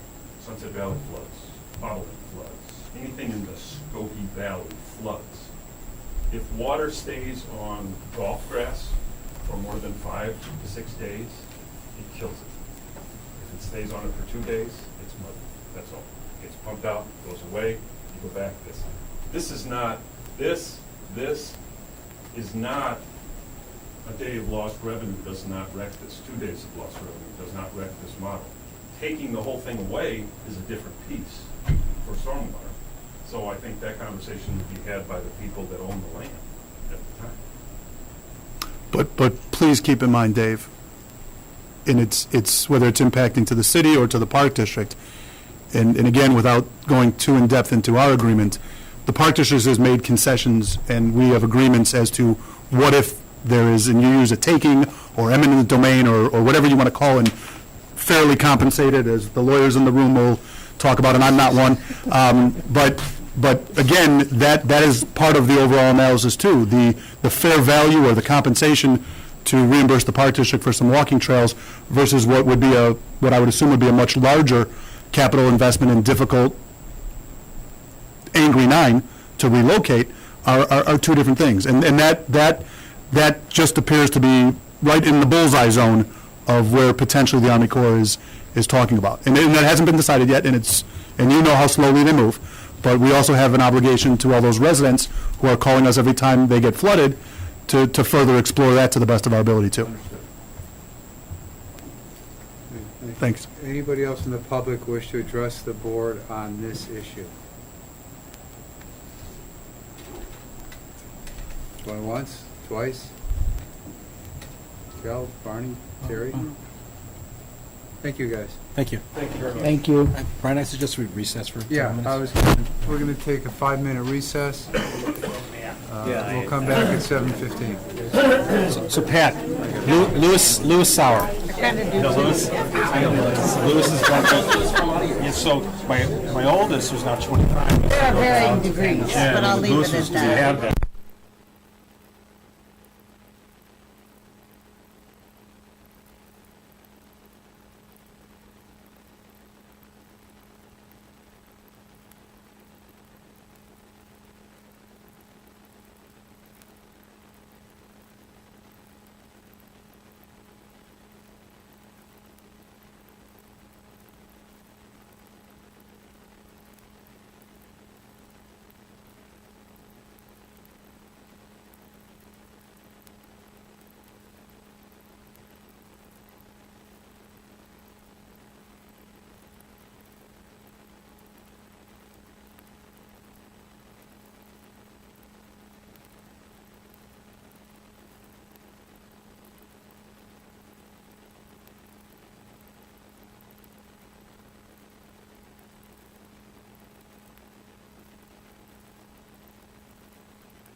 Alyssa, can I borrow your jacket? 7-11, Snow White. Okay. Isn't that hilarious? Barney? The best, right? No, you're my hero. 7:20. The nameplate. I knew that was coming. There you go. Excuse me, pardon Sorry, me. not a phone. Oh, look at this, it looks like. Oh, you do, right, there's What Barney's. Okay. 7:20, we're back on. Brian, before we go on, 7:22.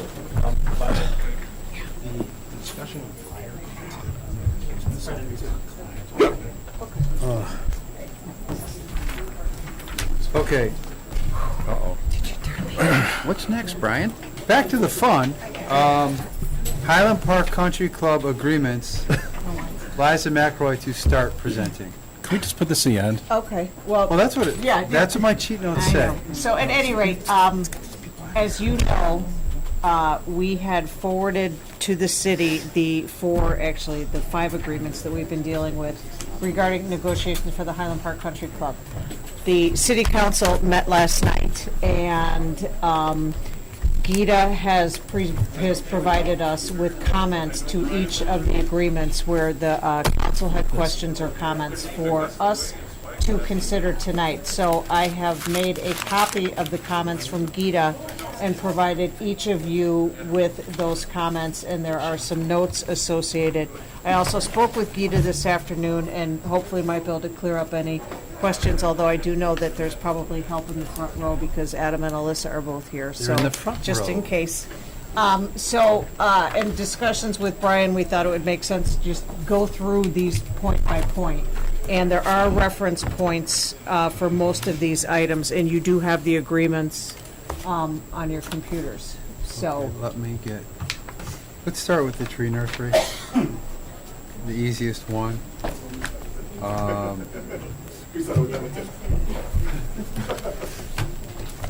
The only, and if I look up at you, the only issue that we had was access through the tree nursery, provided the city gets a minimum of 24 hours in advance notice. It's got to be on a case-by-case basis. I don't think we would have a problem if you said except in the event of an emergency or something of that order. Yeah, of course, Yeah, fine, it is. done. We're not going to have a problem. Tree nursery can be signed. Withheld that you would. No, Cal likes it. I like it, I got a few of those. The lawyers in the room like it, okay? Yeah, but I say, what does that really mean? Every time you say the lawyers in the room. All right, so Brian, excuse me, have we now reached a accord? No one's listening. No one is listening We have reached an agreement on the tree nursery with the city. with the city, adding in some kind of language that if we have to get in without 24 hours notice, we can get in. Okay. On an emergency basis. one down. One down. Transfer of property. That one looks easy too. Was that your second one? Yeah, Okay. well, let's just put it this way, lot 3's left. Yeah, of course. Oh, yeah. Okay, transfer of property. Make sure everything in the agreement is mutual. Okay, I'm not sure what you guys meant by that, but I'm not If- worried about that. To say, my comment was, huh? Wait, I'm assuming it's cross indemnification. Yeah, that's fine. Okay. That'll work Yes. out. No one gets Yeah. the edge. where it says district, it should also say city. A reference point would be just in the transfer agreement, section 6, page 8, at the bottom, real estate taxes and assessments. Nothing in this agreement shall be taken as the district's consent or approval for any such taxes or assessments. I think this is what you want to go city side and Yeah, Park District that's side. fine. So, and there were a couple of other areas. We'll make sure the attorneys seal this up, and that takes care of that. Okay, section 9, subsection 2, stormwater management. The city wants to add language that says carve out an exception for the city so the park district should not seek compensation from the city for damages. Is that on condemnation?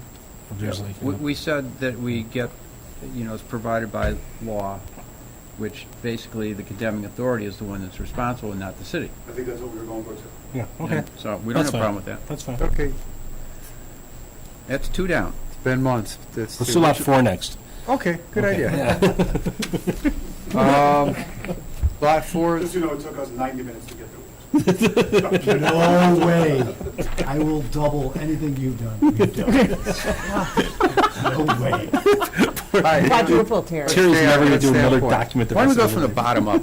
Really confused people. Lot 4, Section 3E, maintenance of common areas and common facilities. The current language is the district can proceed with capital improvements to common areas without city input or approval. The city wants input and approval if we make capital improvements. Well, then I'm going to throw in that language so long as it's not unreasonably withheld.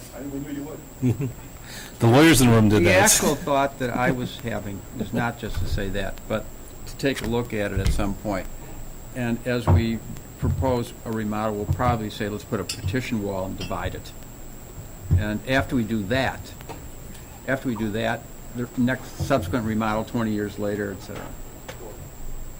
Okay. So for the purpose, so to provide direction for language, are we going to, for now, write that so long as not unreasonably withheld? I would think it's going back to the original language, if I Yeah, remember unreasonably correctly. withheld or delayed. Yes. Okay. We'll just, Unreasonably withheld, delayed, or conditioned. Oh, Barney, don't one up me there. I got a fourth one. I'm going to go with the easiest one.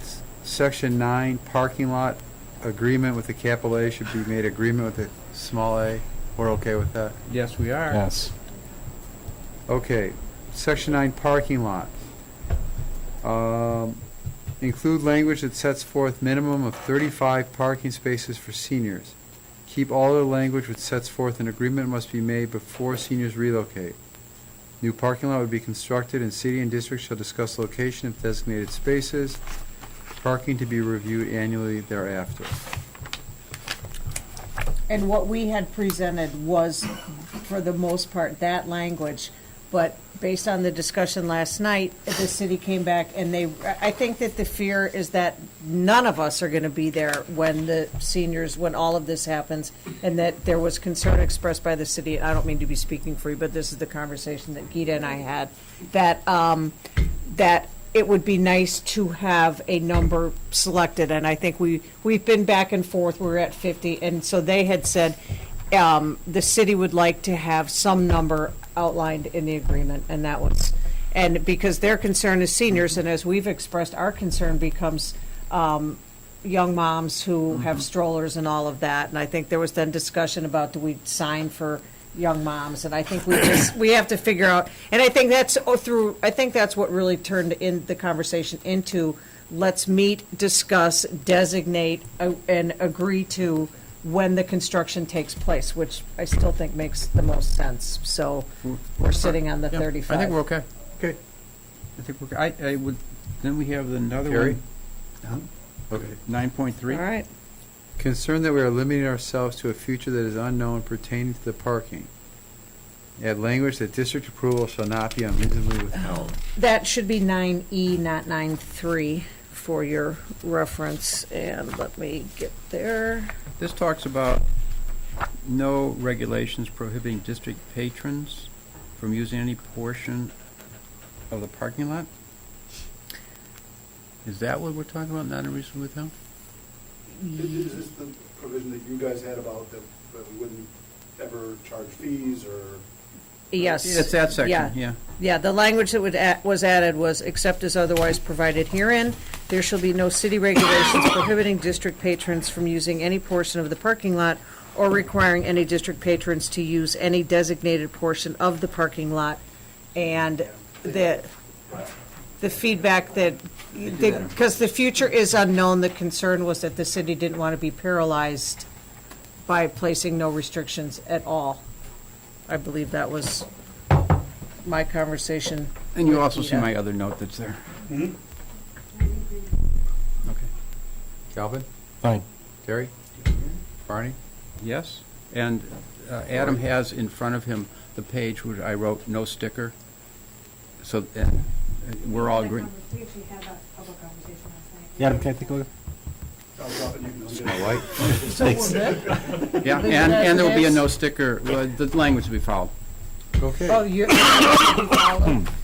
it's coming. No. We've all, the language is there, not in reason withheld, condition delayed, And Is they will agreed. add a sentence or something that says it won't be designated by us. You won't be a requirement to get a sticker that says I'm a senior or whatever it is. Remember, that was my, Okay. Okay. Taxes and That's fine. assessment, add city consent, make everything mutual. Okay. Fine with that? done. We have That's 3 or three. 4. All right, listen, I'm gonna leave. Okay, lot 3. Add provision to require requests for proposal when contemplating assignments, management, agreements for the property. What does that mean, a request for? Do it. What you just saw. Oh, okay. Yeah, Where we need an RFP. yeah. And we're not talking about, Like if you want to have a company come and make hot dogs or put 12 paddle boats in the lake. so we need If the golf something, mecca wanted to come and lease the Something sig- property. Well, I would just like, I was thinking materials, thinking like a yeah, I materiality. was going to say, if we want to hire a manager to run the mini golf, that's not what you need, is it? No. You want, Yeah. all right, so we'll have the lawyers, Something substantial, we'll have the other lawyers write Yes. something. Okay. Substantial use of the property or something like or a that. material change, Yeah. or however you want to. Yeah, I'm okay with that. Now, are we Okay. talking about that is subject to, the RFP is subject to city approval?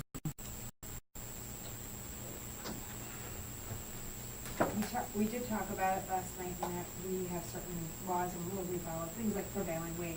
Oh, yeah, we have those, we have the We same have those thing. same. It would be, we wanted to make sure whatever it was would mirror what we abide by. Yeah, Do we 'cause they own the mutually actually- agree? Yeah, I'm okay with that, because they own the property, we're just a Right. tenant. Mutually Yeah, agree. yeah, Right. yeah, okay, fine, yeah, Right, right. yeah, okay. Add fair. language to provide the city access to financial records for the property. You don't trust us? Please. Oh, since we're all public. You're not a lawyer, but The records are publicly available through a letter request, so I don't see any issue there. No, Okay. Okay, we'll blame the finance director. I was like, who said that? It was a finance director. Section 4B. 2 sentences added that are not supported. Year 3 shall be the average of the management fee paid and increased by CPI. If, remember what we've done is we've said that the management fee would be the average of the first 2 years' management fee. So we kind of lock it in, and then we wanted to increase it by CPI, rather than having it revisited or I'm not sure how we go about determining it otherwise. Didn't we say it was 5%? Maybe we did. No. We debated the We debated percentage. it. Right. I think we were And then it was 7.5. left Leaving it at blank. 5%. All right, Isn't that where we, I thought it was am I looking at the right section? maybe Barney? not. I don't know. I know it started at, 15, I think it was 7.5 then. so we kind of said 5. Let's take a minute because, let's make sure that we're, Just want to make sure I'm referencing. because this has gone back and forth several times. And I thought, when we had the meeting, we said 5%, the annual management fee for year 3 shall be the average of years 1 and 2 then, of the revenues. So we're more than happy to, and I shouldn't give that away, we're more than happy to do 5% and keep it at that. But I think there was some concern that that wasn't going to be a right number. So you want year 3 to be the average of years 1 and 2? And then what, revisit it how often? The management fee increased CPI using a tax cap limitation or some other index. Or we can just stick with, seriously, we could just stick with 5% and keep it. I thought we'll double check on our, but I thought we were just comfortable leaving it at Why 5%. is that? Do you recall that too? Yeah, I thought it was like. Yeah, you may want to check with Peter, but I thought we said that. I don't remember that, but if you're comfortable with it just being a flat Yeah. number, Yeah. then that Well, seems it's easy. it's based upon expense. It's Yeah, yeah. Yeah, It's it's going to based be on based something. on the budget. absolutely fine with keeping it at 5%. Okay. You may want to double check that one, but I think that's what we agreed last. I will. Thank you. Next, section 9, surrender. The city wants to strike new language, except for any portion of Lot 1 which was ever included in the enterprise property. Okay, I think what that was getting to, that text, is that at the end of the lease, we say, here it is, with all the improvements. But the enterprise property, I'm sorry, but Lot 1 is usable. Remember the possible golf course, golf holes on Lot 1 The 13 and 14, the holes that go up and down the hill. could be included in the enterprise property. So all we're trying to say is that any improvements to that, we don't turn that property over to you at the end of the lease. Because that's part of Lot 1? Yeah, that's why I want, here Yeah, it says. that's part of it. one, you own it, right? Right, but Right. we- But it's we're part of the enterprise, We're though. incorporating it into the Yeah, enterprise. let me just, this one I can read. On the termination date of this lease, the district shall surrender the enterprise property. That's Fine. Lot 3. Then it says, except for any portion of Lot 1 which was ever included in the enterprise property. How's enterprise property defined? It's Lot 3, but we are able to include in Lot 3 for purposes of calculating expenses and et cetera. I got it. So I think what Barney's saying here is because we'll have income and expenses attributed to certain areas of Lot 1, specifically Under the Lot 3 agreement. under the Lot Right. 3 agreement, But so if Lot 3 reverts back to us, it doesn't. You don't get Lot 1. What's on Lot you 1. don't get the whole 13 and 14 back. I think Yeah, that's. and I explained that Yeah. today, so, Yeah, okay, all right, that's a good point. Because you bought it. Yeah, right. it's just blurred because it's part of the enterprise. Section 13, alterations and improvements. Add that alterations and additions shall be depreciated. We do depreciation? Matt? Do we depreciate our assets? Yeah. Yeah, but also On for, the government-wide statements, not on the governmental fund statements. well, I think when we say depreciated, remember, capital expenses Yeah. are amortized? Depreciated, I'm not sure what the right word is.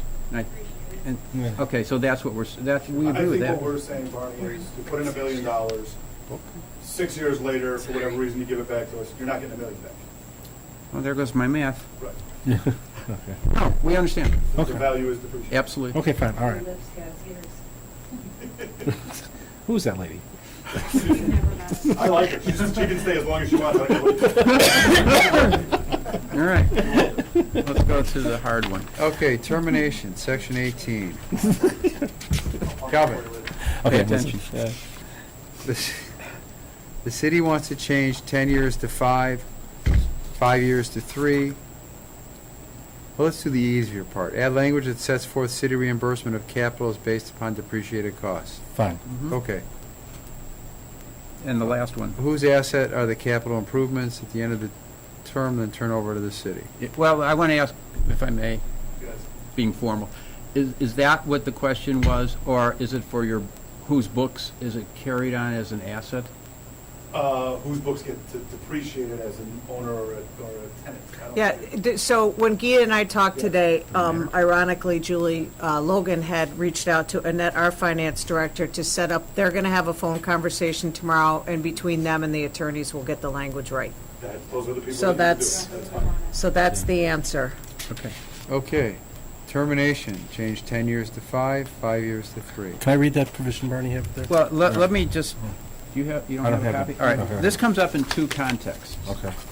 The first context is, let me do the other one. Okay. That either party has right to terminate the lease once every 10 years.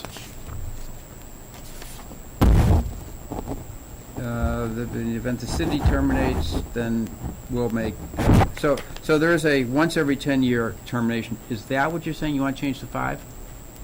There is another provision that says if any time after the first 10 years, expenses, That's the provision. okay. That's All right. the one I want to change to 5. Okay, so this gives us a 10-year, the way it's drafted now is a 10-year operating period. And if during that 10 years, annual expenses have exceeded annual revenue for 5 consecutive years, then the city can terminate. Anytime during that 10 years. If it happens 5 years No, Well, well, he said 5 years with 3 3 years, yeah. The city wants to make it after, if any time after the first 5 years, so we have a 5-year initial free operating period. Thanks. Pass it down. Here. Eliza's giving you a copy. All right. Let me see. I You know think- what, why don't we make a couple copies so Adam can have a copy? Oh, no, you're okay? Don't put yourself out. We're good. Okay. Anytime All right. after Well, the listen, first hold it. 10 years. All right, so the way the paragraph reads Well, now, we remember because this was our biggest. the way the paragraph reads now is we have proposed a 10-year lock-in period. And they want to change that to 5 They years. want to change that to 5. And then what we say is if we have 5 years of consecutive losses, they can terminate. We have the right Well, I'm sorry, well, They may terminate. may terminate. Yeah. Lawyers. So does that include annual revenues? Does that include the revenue from the dome? Mhm. Yes. Okay. And does that include revenue that we attribute to the property through taxes? From what I'm saying, Brent? Through taxes? No. What do you mean by that? No. No, no. Okay. No.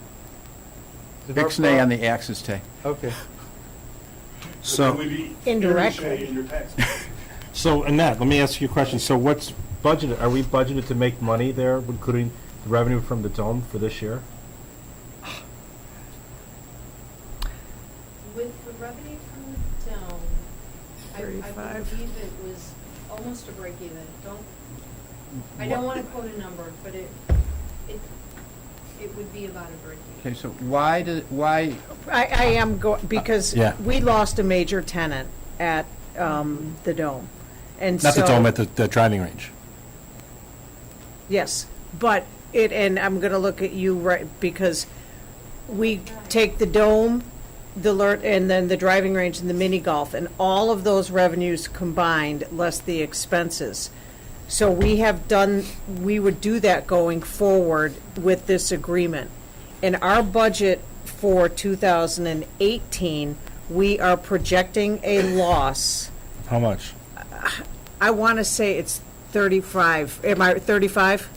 Does that include Yeah. that revenue from you're anticipating from that other Yes, group so that we that, lost? so if we are able to replace that revenue either with accelerated programming, which is what our game plan is, or if we are able to work something out with someone like the golf practice, our team internally believes that this practice, that Lot 3 without capitals will be operating at break even at the very least, if not making money over the next couple of years with improvements in both the facility and in programming. Okay, So now- it's just this odd year. So well, what if we take it back to the council saying, because we're halfway through 18 already and documents still aren't done and some other well, things? does this What be, if we when make is, 19 to start? well, here's the concern I it have. is. If we are going to, Sorry.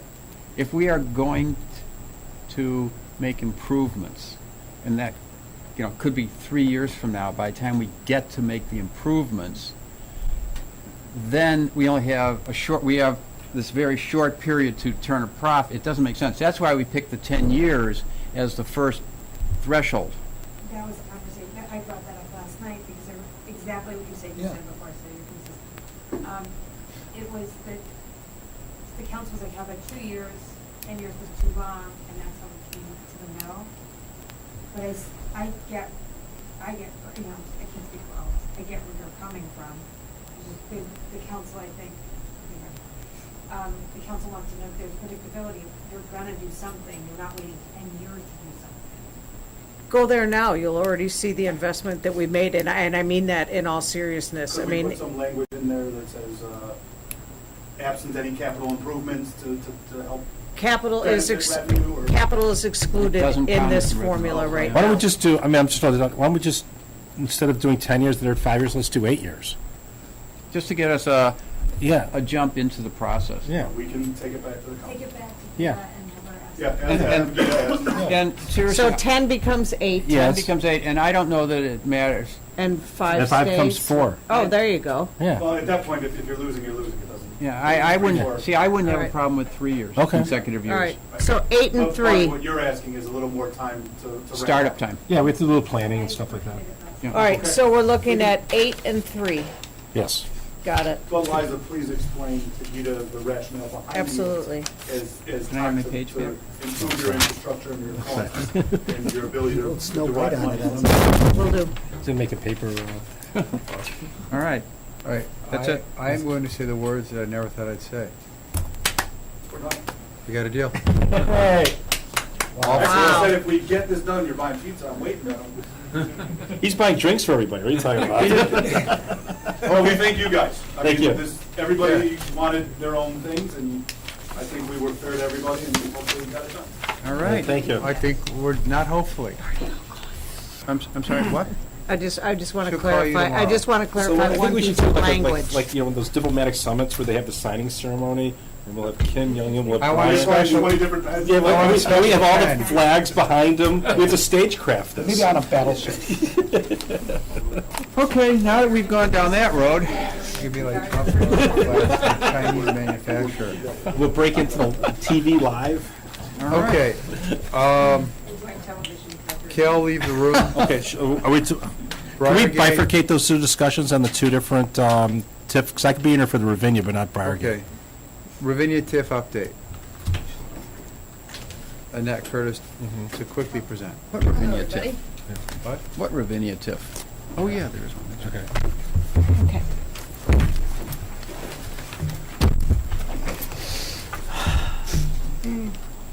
Okay. On to something new. So exciting. Good evening. The Ravinia memo was accidentally left out of the workshop packet. And the But I computer. believe it is on your computer or at your seat, so my apologies for that. But annually, the Joint Board of Review meets, and the city updates us on the activity in the TIF district. Just kind of as a reminder, the Ravinia TIF is a pay-as-you-go, and as of 12/31/2017, the fund balance was $1.4 million. And during 2017, no dollars were spent on any improvements or anything. Instead, the Ravinia District Infrastructure Investment Action Plan was finalized. And I think that's a very important document because that is going to provide guidance for future development within the district. And one of the most exciting plans is for a mixed-use residential development at 515 Roger Williams. That is continuing. There's a lot of information on the city's website about it, and it really is, I think it's going to be a wonderful amenity to the neighborhood. And that is hopefully going to be starting in 2018. So the infrastructure plan kind of takes that all into consideration, and we'll be focusing on some lighting, some streetscapes, some things like that in conjunction with the building. So lots of happenings there. And then right after that meeting, we had the Ravinia, right after the Ravinia meeting, we had the semi-annual Briargate Joint Board of Review. Cal has I'm just going to on that because Oh, I have a yes, client who's sorry. subject to that. Can we stay at Ravinia for a second? Sure, I'm sorry. I'm letting, there was conversation that Ravinia is going to have new lighting, and there was some conversation about putting lighting, some of the lights into the park. You talk about the Ravinia Festival? No. No, Yeah, that Ravinia- was, Well, what park are you referring to? Brown I Park? think that was a comment that Michael Oh. Stroh's made about Jens Jensen yes, Park. that- and Oh, yeah. exactly, at Oh, our Jens last Jensen. meeting. At our last meeting. Yeah. He is on the Joint Board of Review as a representative, a resident in the Ravinia neighborhood. So he attended the same meeting I did. So he was bringing that Okay. question or comment to you, to the board. Okay. Okay. So now I'm stuck. Bye, Cal. Thanks. Bye, Kel, I'll see you tomorrow. Yeah, Wait, can you stay in here?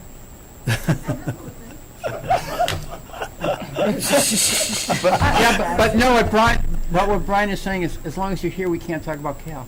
No. Yeah, we can. We'll just do it quietly.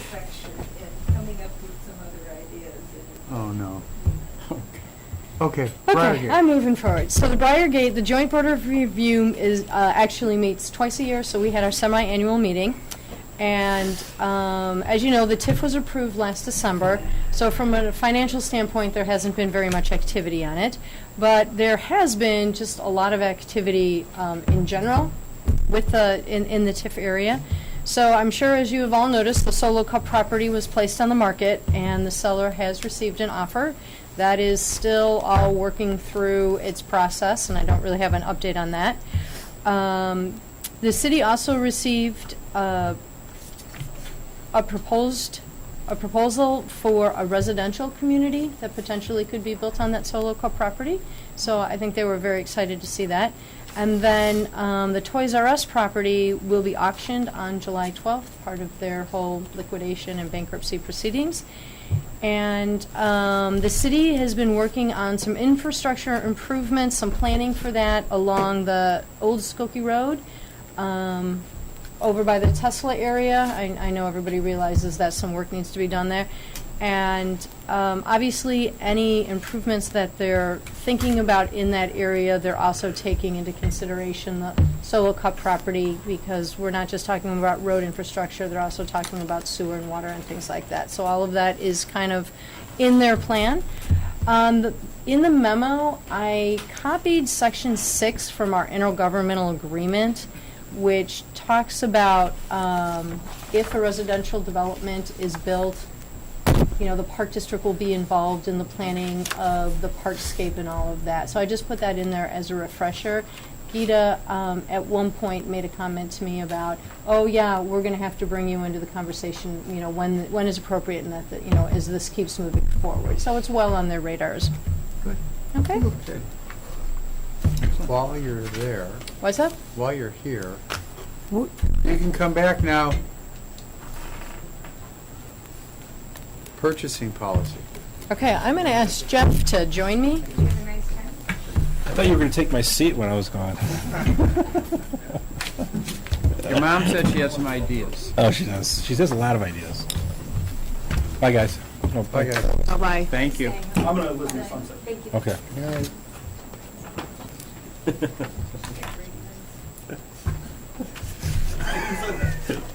What did you say? Is the filter gone? What filter? Why don't we move along? Let's just move along, Brian. Okay, so I'm going to bring everybody down, Yeah. because now we're going to talk about purchasing policy, and it can't get any drier than that. But it's a good thing. So, in conjunction with the planning department, and I have to give out a big shout out and thank you to both Jeff and Amalia, we have been working to update the purchasing policy, creating a policy that represents a functional process to guide our operations. So we have come to realize that the policy that we were working under was a little dated, things needed to be updated and changed.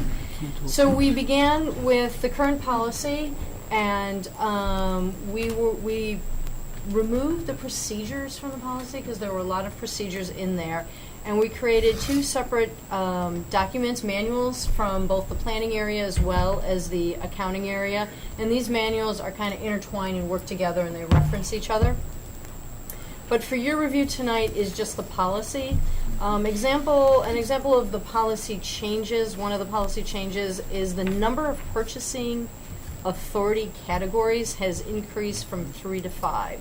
So we used to just have 3 categories where level of purchasing, and that really kind of conflicted with our organizational structure in general. So we added 2. So now the supervisors and trade specialties have a category as well as managers. Something that is not changing is the approval process.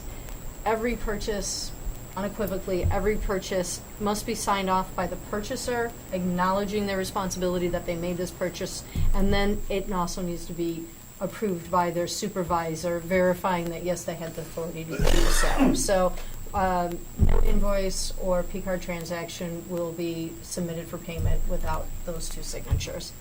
And then section 3.5, 30, was just one paragraph that addressed the P-card. And because our purchasing program is so vibrant here at the Park District, we expanded that into a standalone policy, 13.15A, which outlines specific policies and some procedure for the P-card, just so that it is really emphasized to the staff that has the authority to use that purchasing card, that the level of responsibility they have, and that if they abuse the privilege in any manner, it will be addressed accordingly. So it's all, we didn't want to leave it just in a paragraph anymore. It needed to be its own Do policy. you have a reimbursement allowance? Do you allow people to make personal purchases on their own card and then reimburse. We shy away from that. Yeah. Yeah, we shy away from that. If it is a small purchase, like under $100, we could run it through our petty cash. But other than that, no, we really want, if you do not have a P card, then you're gonna work with your supervisor who probably has one and make the purchase that way. And have the supervisor do it for you.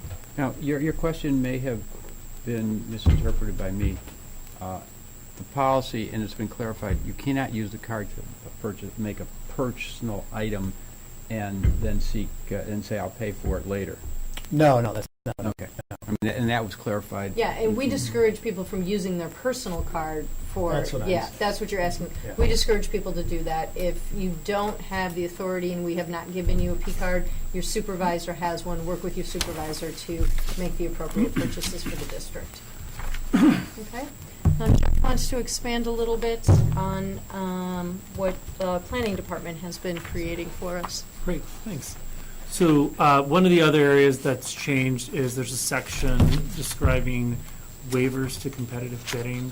And in that section, we've expanded the language to better define what those applicable purchases would be. And also along the lines of competitive bidding, since the time that the current policy was approved, the dollar amount required for competitive bidding has increased from $20,000 to $25,000 per state statute. So the policy now reflects that current status. And along those lines, kind of in conjunction with that, we've also adjusted some of the language for procurement of purchases under that threshold. And kind of like Annette said a little earlier, we've made an effort to pull out as much of the procedure on the manual as we can. And in doing that, we have the planning department, and this was an effort that's been led by Amalia Schwartz, the senior planner, is to put together a document that's kind of a project purchasing manual, which leads staff through essentially the inception of a project all the way through final documentation and record retention. So we currently have some direction for staff, some documentation on these things, but nothing that's as comprehensive. This kind of brings everything together. And we're going to be doing a training on staff upon the approval of this policy, which will also provide an opportunity to introduce the staff to this new policy. And I can't tell you how helpful this will be to all of the staff, because there are so many different requirements that you have to follow if you're doing an RFP or an RFQ or a bid. And so this really just sort of makes it a one-stop shop document. And then Annette is also doing some other refining of purchasing policies, just again as reminders to the staff, but which is really what Annette is working on. And then, but Jeff and the manual that Amalia did is really a how-to, so that if you're new to this district, you can open the manual and learn all about it, and to refresh some of us who have been around longer than others that need that. So it's a really good document for us to have. How many staff members have the authority to purchase? I mean, how many? How many P cards do we Yeah. have out there? Wow. Well, all full-time staff, so there's 75 there.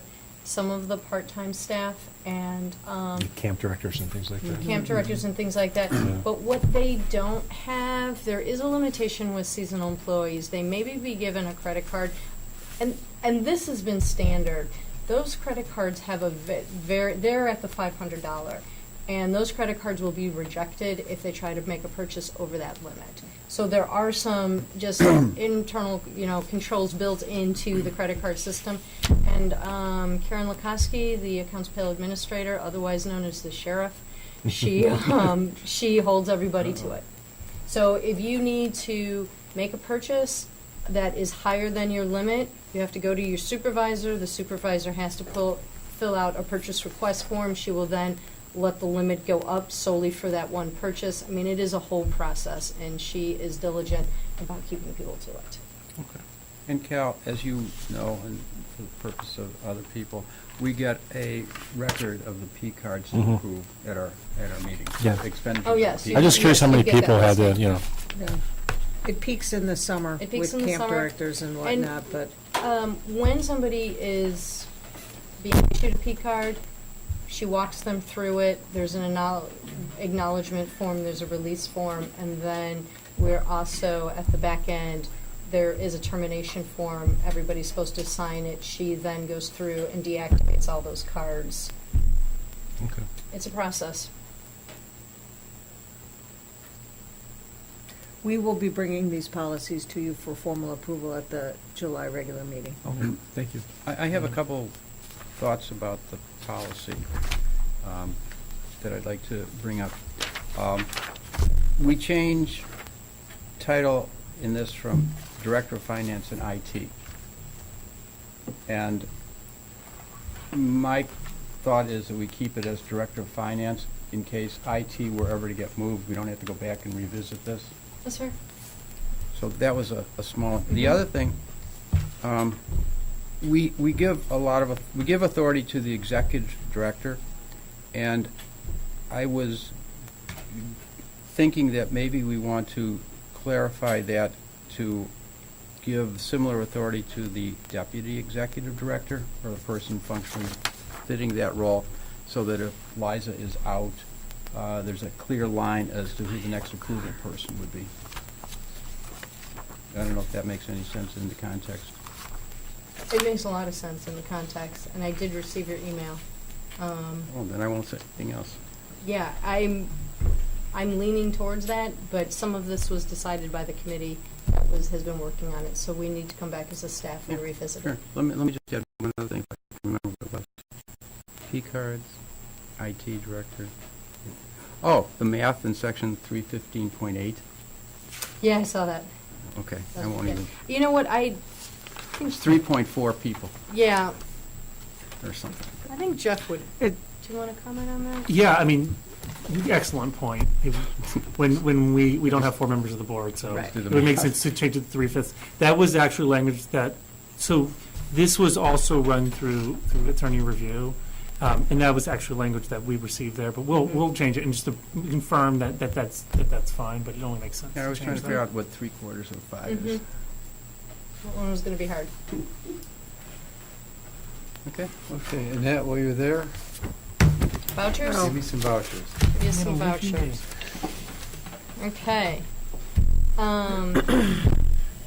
It's getting Bills warmer. presented for the board's review this evening are checks written from June 22nd through July 5th, and they total $962,927.16.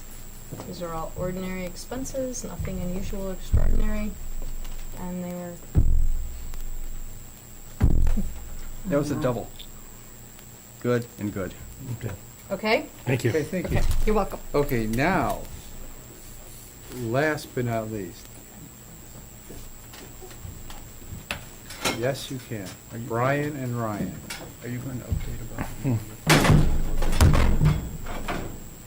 Oh, yeah. You guys have any computers? They get rid of it? I'm not sure that they do. Mine worked. That? Yeah. Yeah, I got it. Wait, let me find it. I just clicked on the other thing, Which Found it. icon? the one on the farthest, Far the right, the double green- the circly green and, one, green and orange circle. Orange one. Oh, There's yeah. a lot going on late this afternoon, so. Okay, boys. You ready? Oh, yeah. All right. Well, it's very exciting to share some of the updates. It seems like every day we go over there, and the construction team is doing a phenomenal job. They're moving fast, doing good work. So I'm delighted to share some of those updates, as I know Ryan is delighted to share some of the updates to the course as well. So again, I always start off with our final product of what it will soon be looking like here in the next really 2 to 3 weeks. That was in June, last time we were here, so a month later, we are getting closer and closer to what our end result is hoped to look like. So as you can see here, the patio, the concrete tent pad in front of the patio, the knee wall, those are all completed. The trellis is almost completely done and should be done by the end of the week. The east and north walls on the outside of the building, you can't see them here, but they've been painted, and they plan to finish the painting of the building by the end of the week as well. Over the next week, we will also be getting the new gutters and downspouts, and on the outside, it will really look like pretty close to a completed project. In fact, it will look like that by July 20th.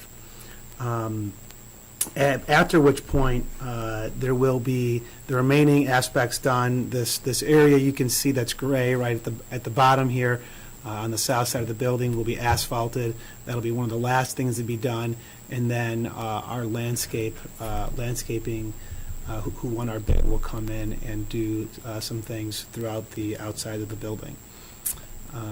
This is just another view. This is the view, obviously, from the south looking north. So you can see this fence over here was put in, and it's all really coming together. Obviously, this will be painted blue up here. This peak, the chimney, we had some chimney repairs done. This will be painted blue up there. Is the fence going to be white or is it going to be? It's going to be white. It's gonna be white. Yeah. And so on the inside, also a lot of progress. On the left side, this is looking into the pro shop. Over here, you can see the millwork desk is in. So they have to obviously complete and put it together. But it's coming together very nicely. On the right side is actually the bar area. So the bar is being installed today. All the kitchen equipment actually came in today, and they're installing all of the kitchen equipment. So by the end of the week, these areas should be done as well. All the floors have been prepped for carpet and tile, which will be laid this week. And then currently the bathrooms are basically done. The lighting, the painting, and the tile has all been installed. The kitchen, the walls have been installed, and the flooring is installed. And by next week, we should have lights, televisions, the reclaimed wood should be on in the pro shop and in the lounge area. And it's going to look great. So it's very exciting, the pace at which we're moving. One of the reasons we added all glass to the windows and put the trellis around was because of views like this. This is what you'll see when you're looking out to the north. You'll see the 9th green, and you'll have a clear view of it. This is looking out at the first tee box from, I think, the northwest portion of the patio. And you can see out onto the concrete pad. You can also see here this area. This is a new curb right here. It's actually significantly higher than it was before. Some of the gradings changed due to the addition of this patio over here. So those posts that used to be there used to be a fence there with those posts. Those have been removed. Those are now gone, and it actually looks much more open. And we're going to add some flowers here and some landscaping, so it'll be that first impression kind of wow look as you walk up to the first tee. So we're really excited about that. And I just put in here one more view. This is, again, looking at the first tee box here and up the first fairway from the trellis. There's a post in the way, but other than that, imagine you will have a Painted post. What's that? Unpainted post. And over here, also, you can see this little blue building here. That is our cart barn, and I wanted to point out, it almost looks, with that new coat of paint, like a new building when you walk over there. The only thing that what we're looking at right now is all these gutters are in terrible shape as well, and these downspouts, and we're looking at replacing those. And if we do that, I mean, this is literally going to look like a brand new building. It's going to match perfectly to the clubhouse. Same color paint, and it just blends in really nicely when you go over there. It looks nice.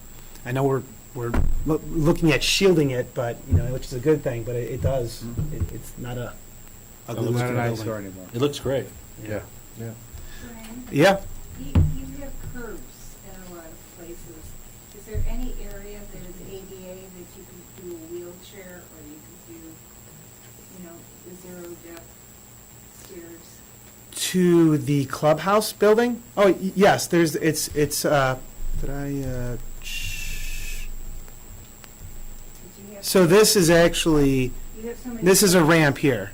This will be a ramp once the asphalt. It'll be a ramp that will be a permanent Uh-huh. ramp. Yeah, the asphalt goes up to this. It's actually flush with this area, the concrete. May I suggest that you have some type of railing there too, so that people could hold on to it? I don't think we have to. Well, we'll look at that. We'll look at that.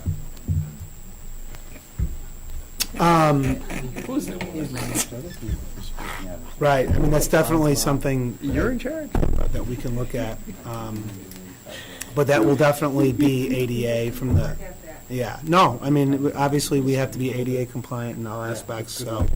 And there's also a sidewalk that goes up here from the street as well, up the side of the building, and there's some light ballast there, and that'll also be accessible, so, thank you.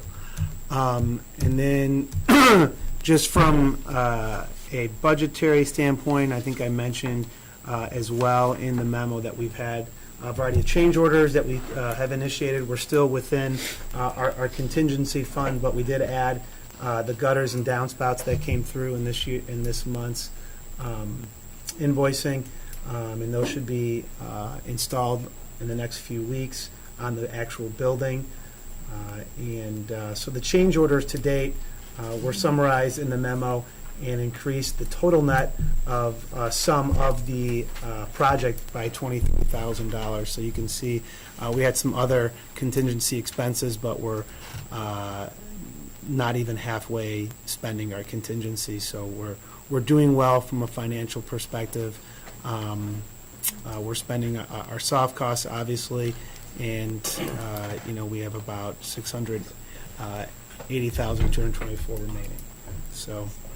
Just from a timeline perspective, there you go. From a timeline perspective with the clubhouse, the parking lot asphalt work, we're hoping will begin. It may not begin Monday next week, but near the end of the week, we're doing some curbing work, as we said. There'll be new curbing in the front of the building and on both the south side and the east side. It'll look really nice. The landscaping work will also begin. And that's going to be great. And then the clubhouse and the site, just the building, substantial completion, we're looking at July 20th, after which we will continue with the asphalting. The parking lot lighting, as soon as those lights come in, those will be installed. The cart barn charging is basically complete. We just need ComEd to turn the electricity on. And all the site work we hope to be done by August 3rd. Now, I did put a grand opening in there of August 17th. As of right now, that's the date that we are anticipating. And then I will move over to Ryan to give updates on the golf course. So, thank you. I wanted to just go back to May 16th, and the last hole that they seeded was hole number 7. That was dormant seeded last October. And after the coldest April on record, and then the wettest May and June, it looked like this on the 16th. And then today, on July 10th, we're making a lot of progress. We got a few areas around basins to fix, but we're getting closer. So that's what hole number 7 looks like today, as July 10th.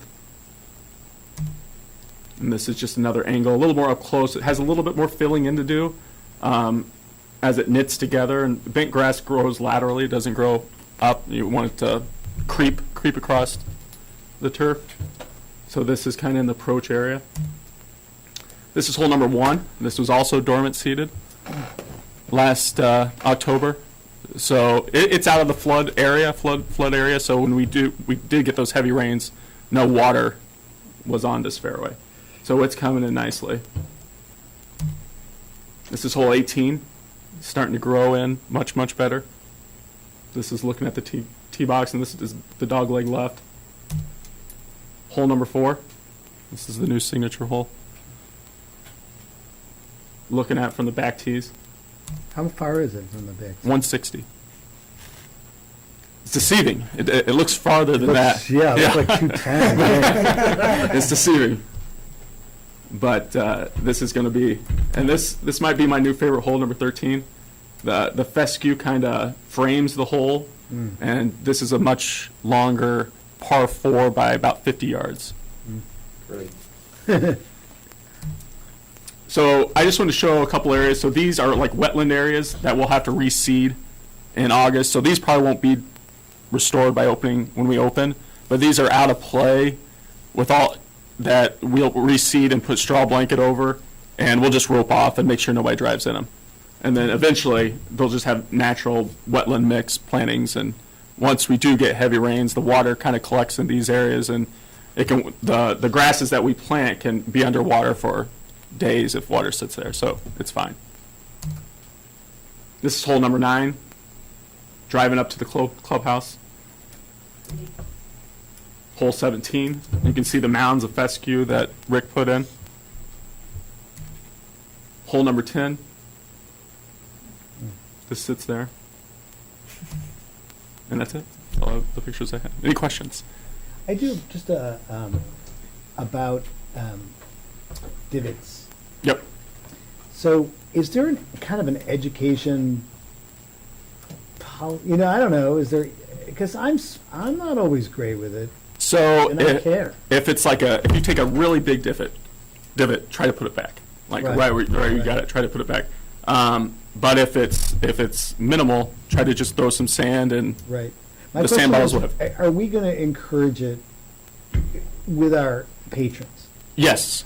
We'll have a starter, and he'll encourage you to fix your ball marks. We'll have like a narrative that he's going to say once you go up to the first tee.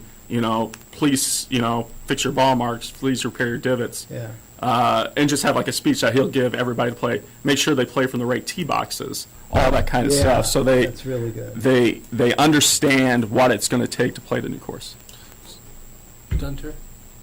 I did have one other question, but it's not about divots. Go ahead. It's about pricing, because Yep. that's the number one question that people ask of me. Is it published somewhere? Are you still in deliberations? It is on our website. It is? Yes. Okay, I didn't Yeah. know. Yep. Okay. 2018 rates. 2018 rates are on our website. Okay. Okay, tell me about the roots. I know that we talked, Yep. we talked about a month ago that the water having so much rain, the roots didn't have to go deep to Yep. get the Yep. soil. I'm just gonna get the water. Yep. So therefore they're shallow. Have you noticed any difference since we talked like 3-4 weeks ago? The roots on the greens are probably 8 inches long, which before when we had POA, less than an inch. So that's that way, that's why when you see, if you go to other courses that have bent POA greens, sometimes at this time of year when it gets hot, dry, the greens start dying off, checking out. We have all pure bent grass greens, fairways, tees, phenomenal, 8-inch roots. And that can withstand heavy foot traffic, heavy top dressing. We can be able to mow at a lower height, maintain speeds. I think we want to maintain the speeds at 10.5, 11 on the centimeter, just to make sure it's a really good smooth ball roll. That's our biggest thing is smooth ball roll. We want to make sure it's smooth and everybody, you don't want the bumpiness. So what about in the fairways, like the problematic fairways, like 7 and 10? Those, it's and just 18? time and it. What's the root depth on those fairways?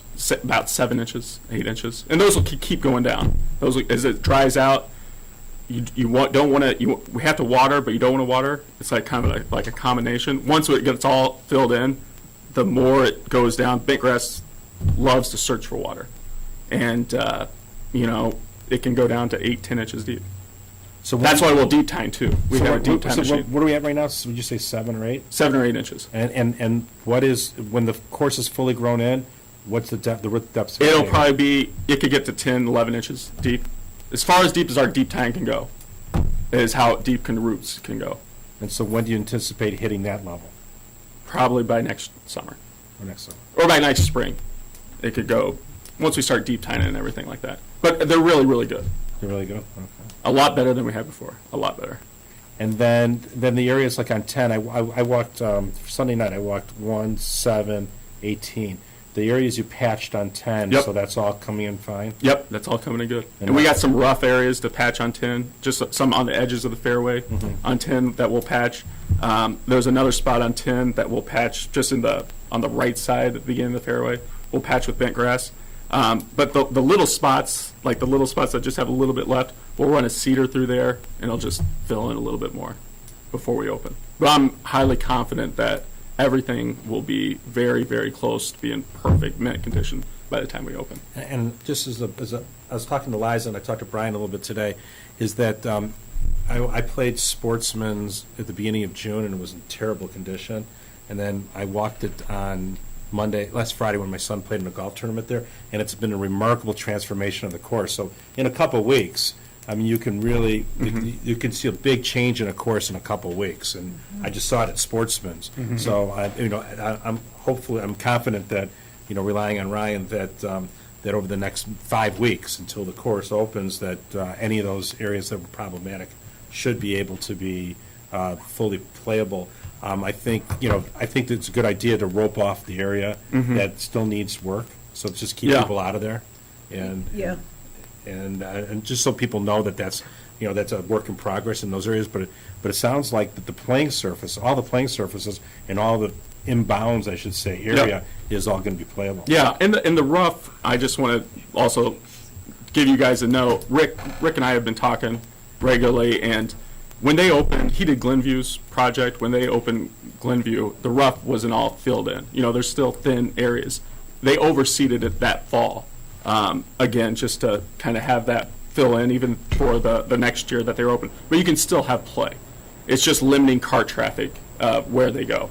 That's our biggest thing that we're going to have to manage is cart traffic. So I remember you telling me way back in the beginning of the process that the bluegrass actually grows slower than the bentgrass. Exactly. So how are we doing with the bluegrass? Bluegrass is actually it goes into like dormancy right now with the heat, so it'll start growing more in August. In August, really? Yeah. Bluegrass goes. Bentgrass loves the heat. Bluegrass kind of goes. That's why you're not mowing rough as much right now. You mow it a lot in the spring. It's kind of like your yard. You mow it a lot in the spring. Once the summer heat comes, it doesn't grow as much, and then once August comes, you get your cooler nights and shorter days, and it grows. So pretty much what we eyeball and we see at the rough, if we walk, let's say next week we walk the course, that's pretty much what the rough's going to be like in the middle of August when the course runs? Yeah, but we'll still do we'll keep seeding some areas, and then we'll keep doing some patchwork where it's a little bit larger bare areas to make it perfect, especially around the fairways, around the greens, if there's anything that's out of play. We want to just focus on where you're going to hit your ball.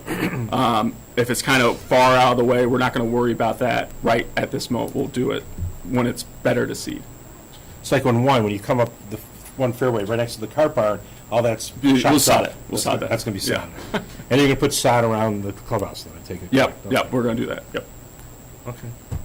And, the biggest thing is just I appreciate the patience. Just asking for patience. The grass will grow. It just takes a little bit of time. And then it's going to be cart path only, I assume. Yeah, cart path only until after Labor Day. We'll see where we're at, and maybe it will probably be cart path only on 1 and 7 for the entire year. But like if you go out to holes 2, 3, a lot of the ones they seeded earlier last fall. I mean, those are perfect. And the GPS will keep people off the. You got it. That's a great investment. We can keep people away from areas we don't want them to go. And I will point out, I walked the course after when we had these large rains and areas were flooded. There was no water in the bunkers.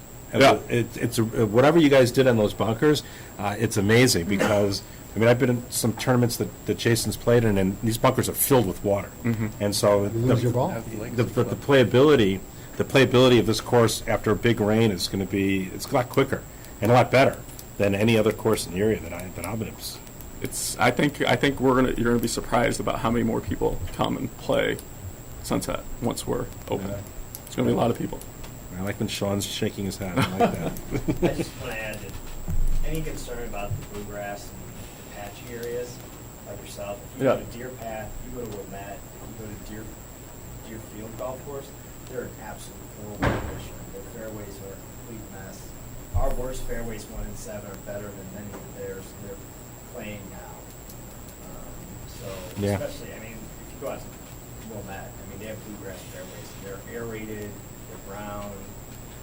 Same with Deerfield, but after we got that heavy rain, they have thousands of big brown patches in their fairways.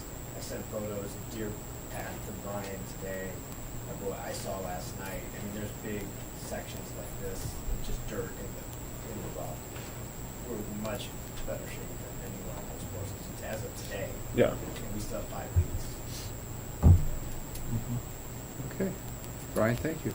Thanks. Ryan and Brian, thank you. Show me where it says.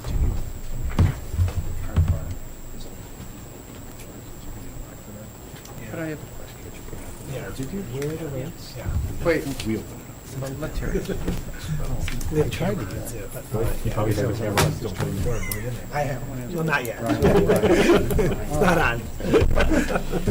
I don't know. Oh. Wait till he I don't know shows why Terry. I. No, you guys going to senior open? I clicked on golf and it took me Ryan? to something else. I do have one question, but finish with Terry. No, good. There I'm you go. good. Thank you. All right, so, not knowing enough about lawn care. It's going to be grown in, pretty much, you're saying, around August, let's say August 17th to the end of the month. Yeah, it's going to be, let's just say 95% grown in. I mean, there's a few small areas that are out of play that's not going to be grown in, which we'll rope off and keep people away from. That they're wetland areas. I mean, they're supposed to hold water, and we get these. Right. So, but my question is, and again, I don't know enough about grass. Having a lot of people on there suddenly walking and playing golf at the end of August, if that's what our target date is, does that have any negative effect on the grass? You were talking about divots, which I know what a divot is. Yeah. But does this beat up the course, or does it need more time to grow and be strong? The biggest thing that would beat up a course is cart traffic. We're going to limit that. So just by walking on it, people walk on the course we'll limit the cart traffic. That's our biggest thing that we'll manage. And you'll do that every year. Every course does that with signs, and they rope off areas once people drive everywhere. Everybody seems to come on a fairway at the same angle from cart traffic. We'll always manage that by roping those areas off and having to go around and go different directions. It's just, that'll be our biggest challenge for years to come. Yeah, Plus, we have lighter carts. Our electric carts are the lightest carts on the market.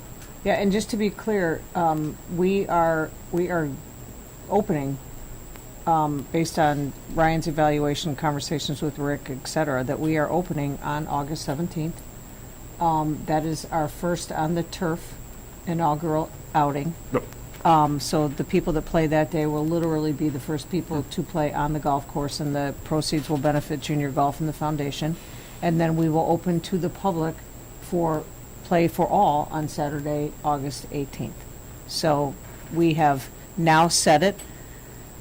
Now, if we get a monsoon in a week or two, Yeah. Karen, we might put an asterisk by that date. But for now, we're ready to rock it, and we're very excited because I think we've all, when you look at other golf courses, you really look at them with different eyes now, and then you look at Sunset and you're like, wow. I mean, it's just really cool. So we're excited. And I will say, picking it back what Terry said, is that the feedback that I'm hearing from the people who actually looked at the website and seen the rates are very complimentary to the Park District, because we kept the rates pretty much constant, very competitive with our neighbors, and they're very excited to play Sunset Valley. I don't think we outpriced anybody. I mean, I think that we're going to be very competitive both as a playable course, but also financially, so people can come and afford to play the course. Okay. Boys, thank you. Thank you. One more meeting before we open. Two. So, Sorry.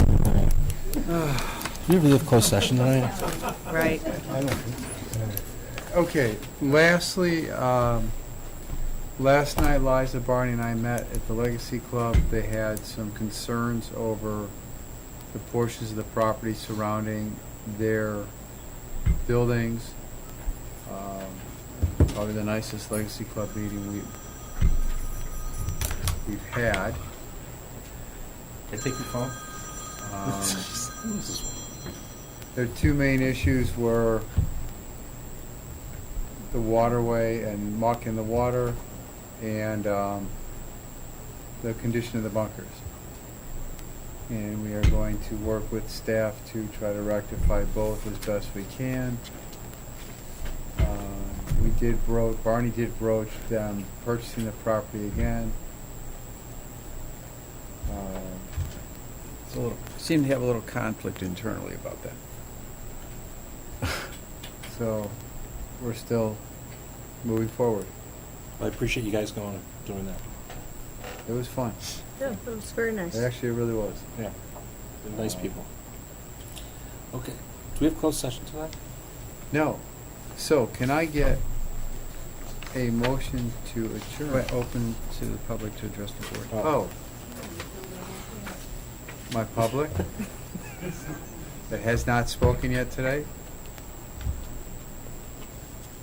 Or who has? I'm very disturbed by the beginning of this meeting, and it's not that I want to go backward, but I'm reminded of, sounds ridiculous, of my grandfather, who was a kosher butcher on Maxwell Street, and he encouraged cats to open his own butcher shop across the street. And then the two of them had to compete with each other for customers. And I don't believe in building in your own competition. Well said. Move to adjourn? Second? Anybody opposed? All in favor? Aye. We're adjourned. Thank you, boys. Was that Cookie?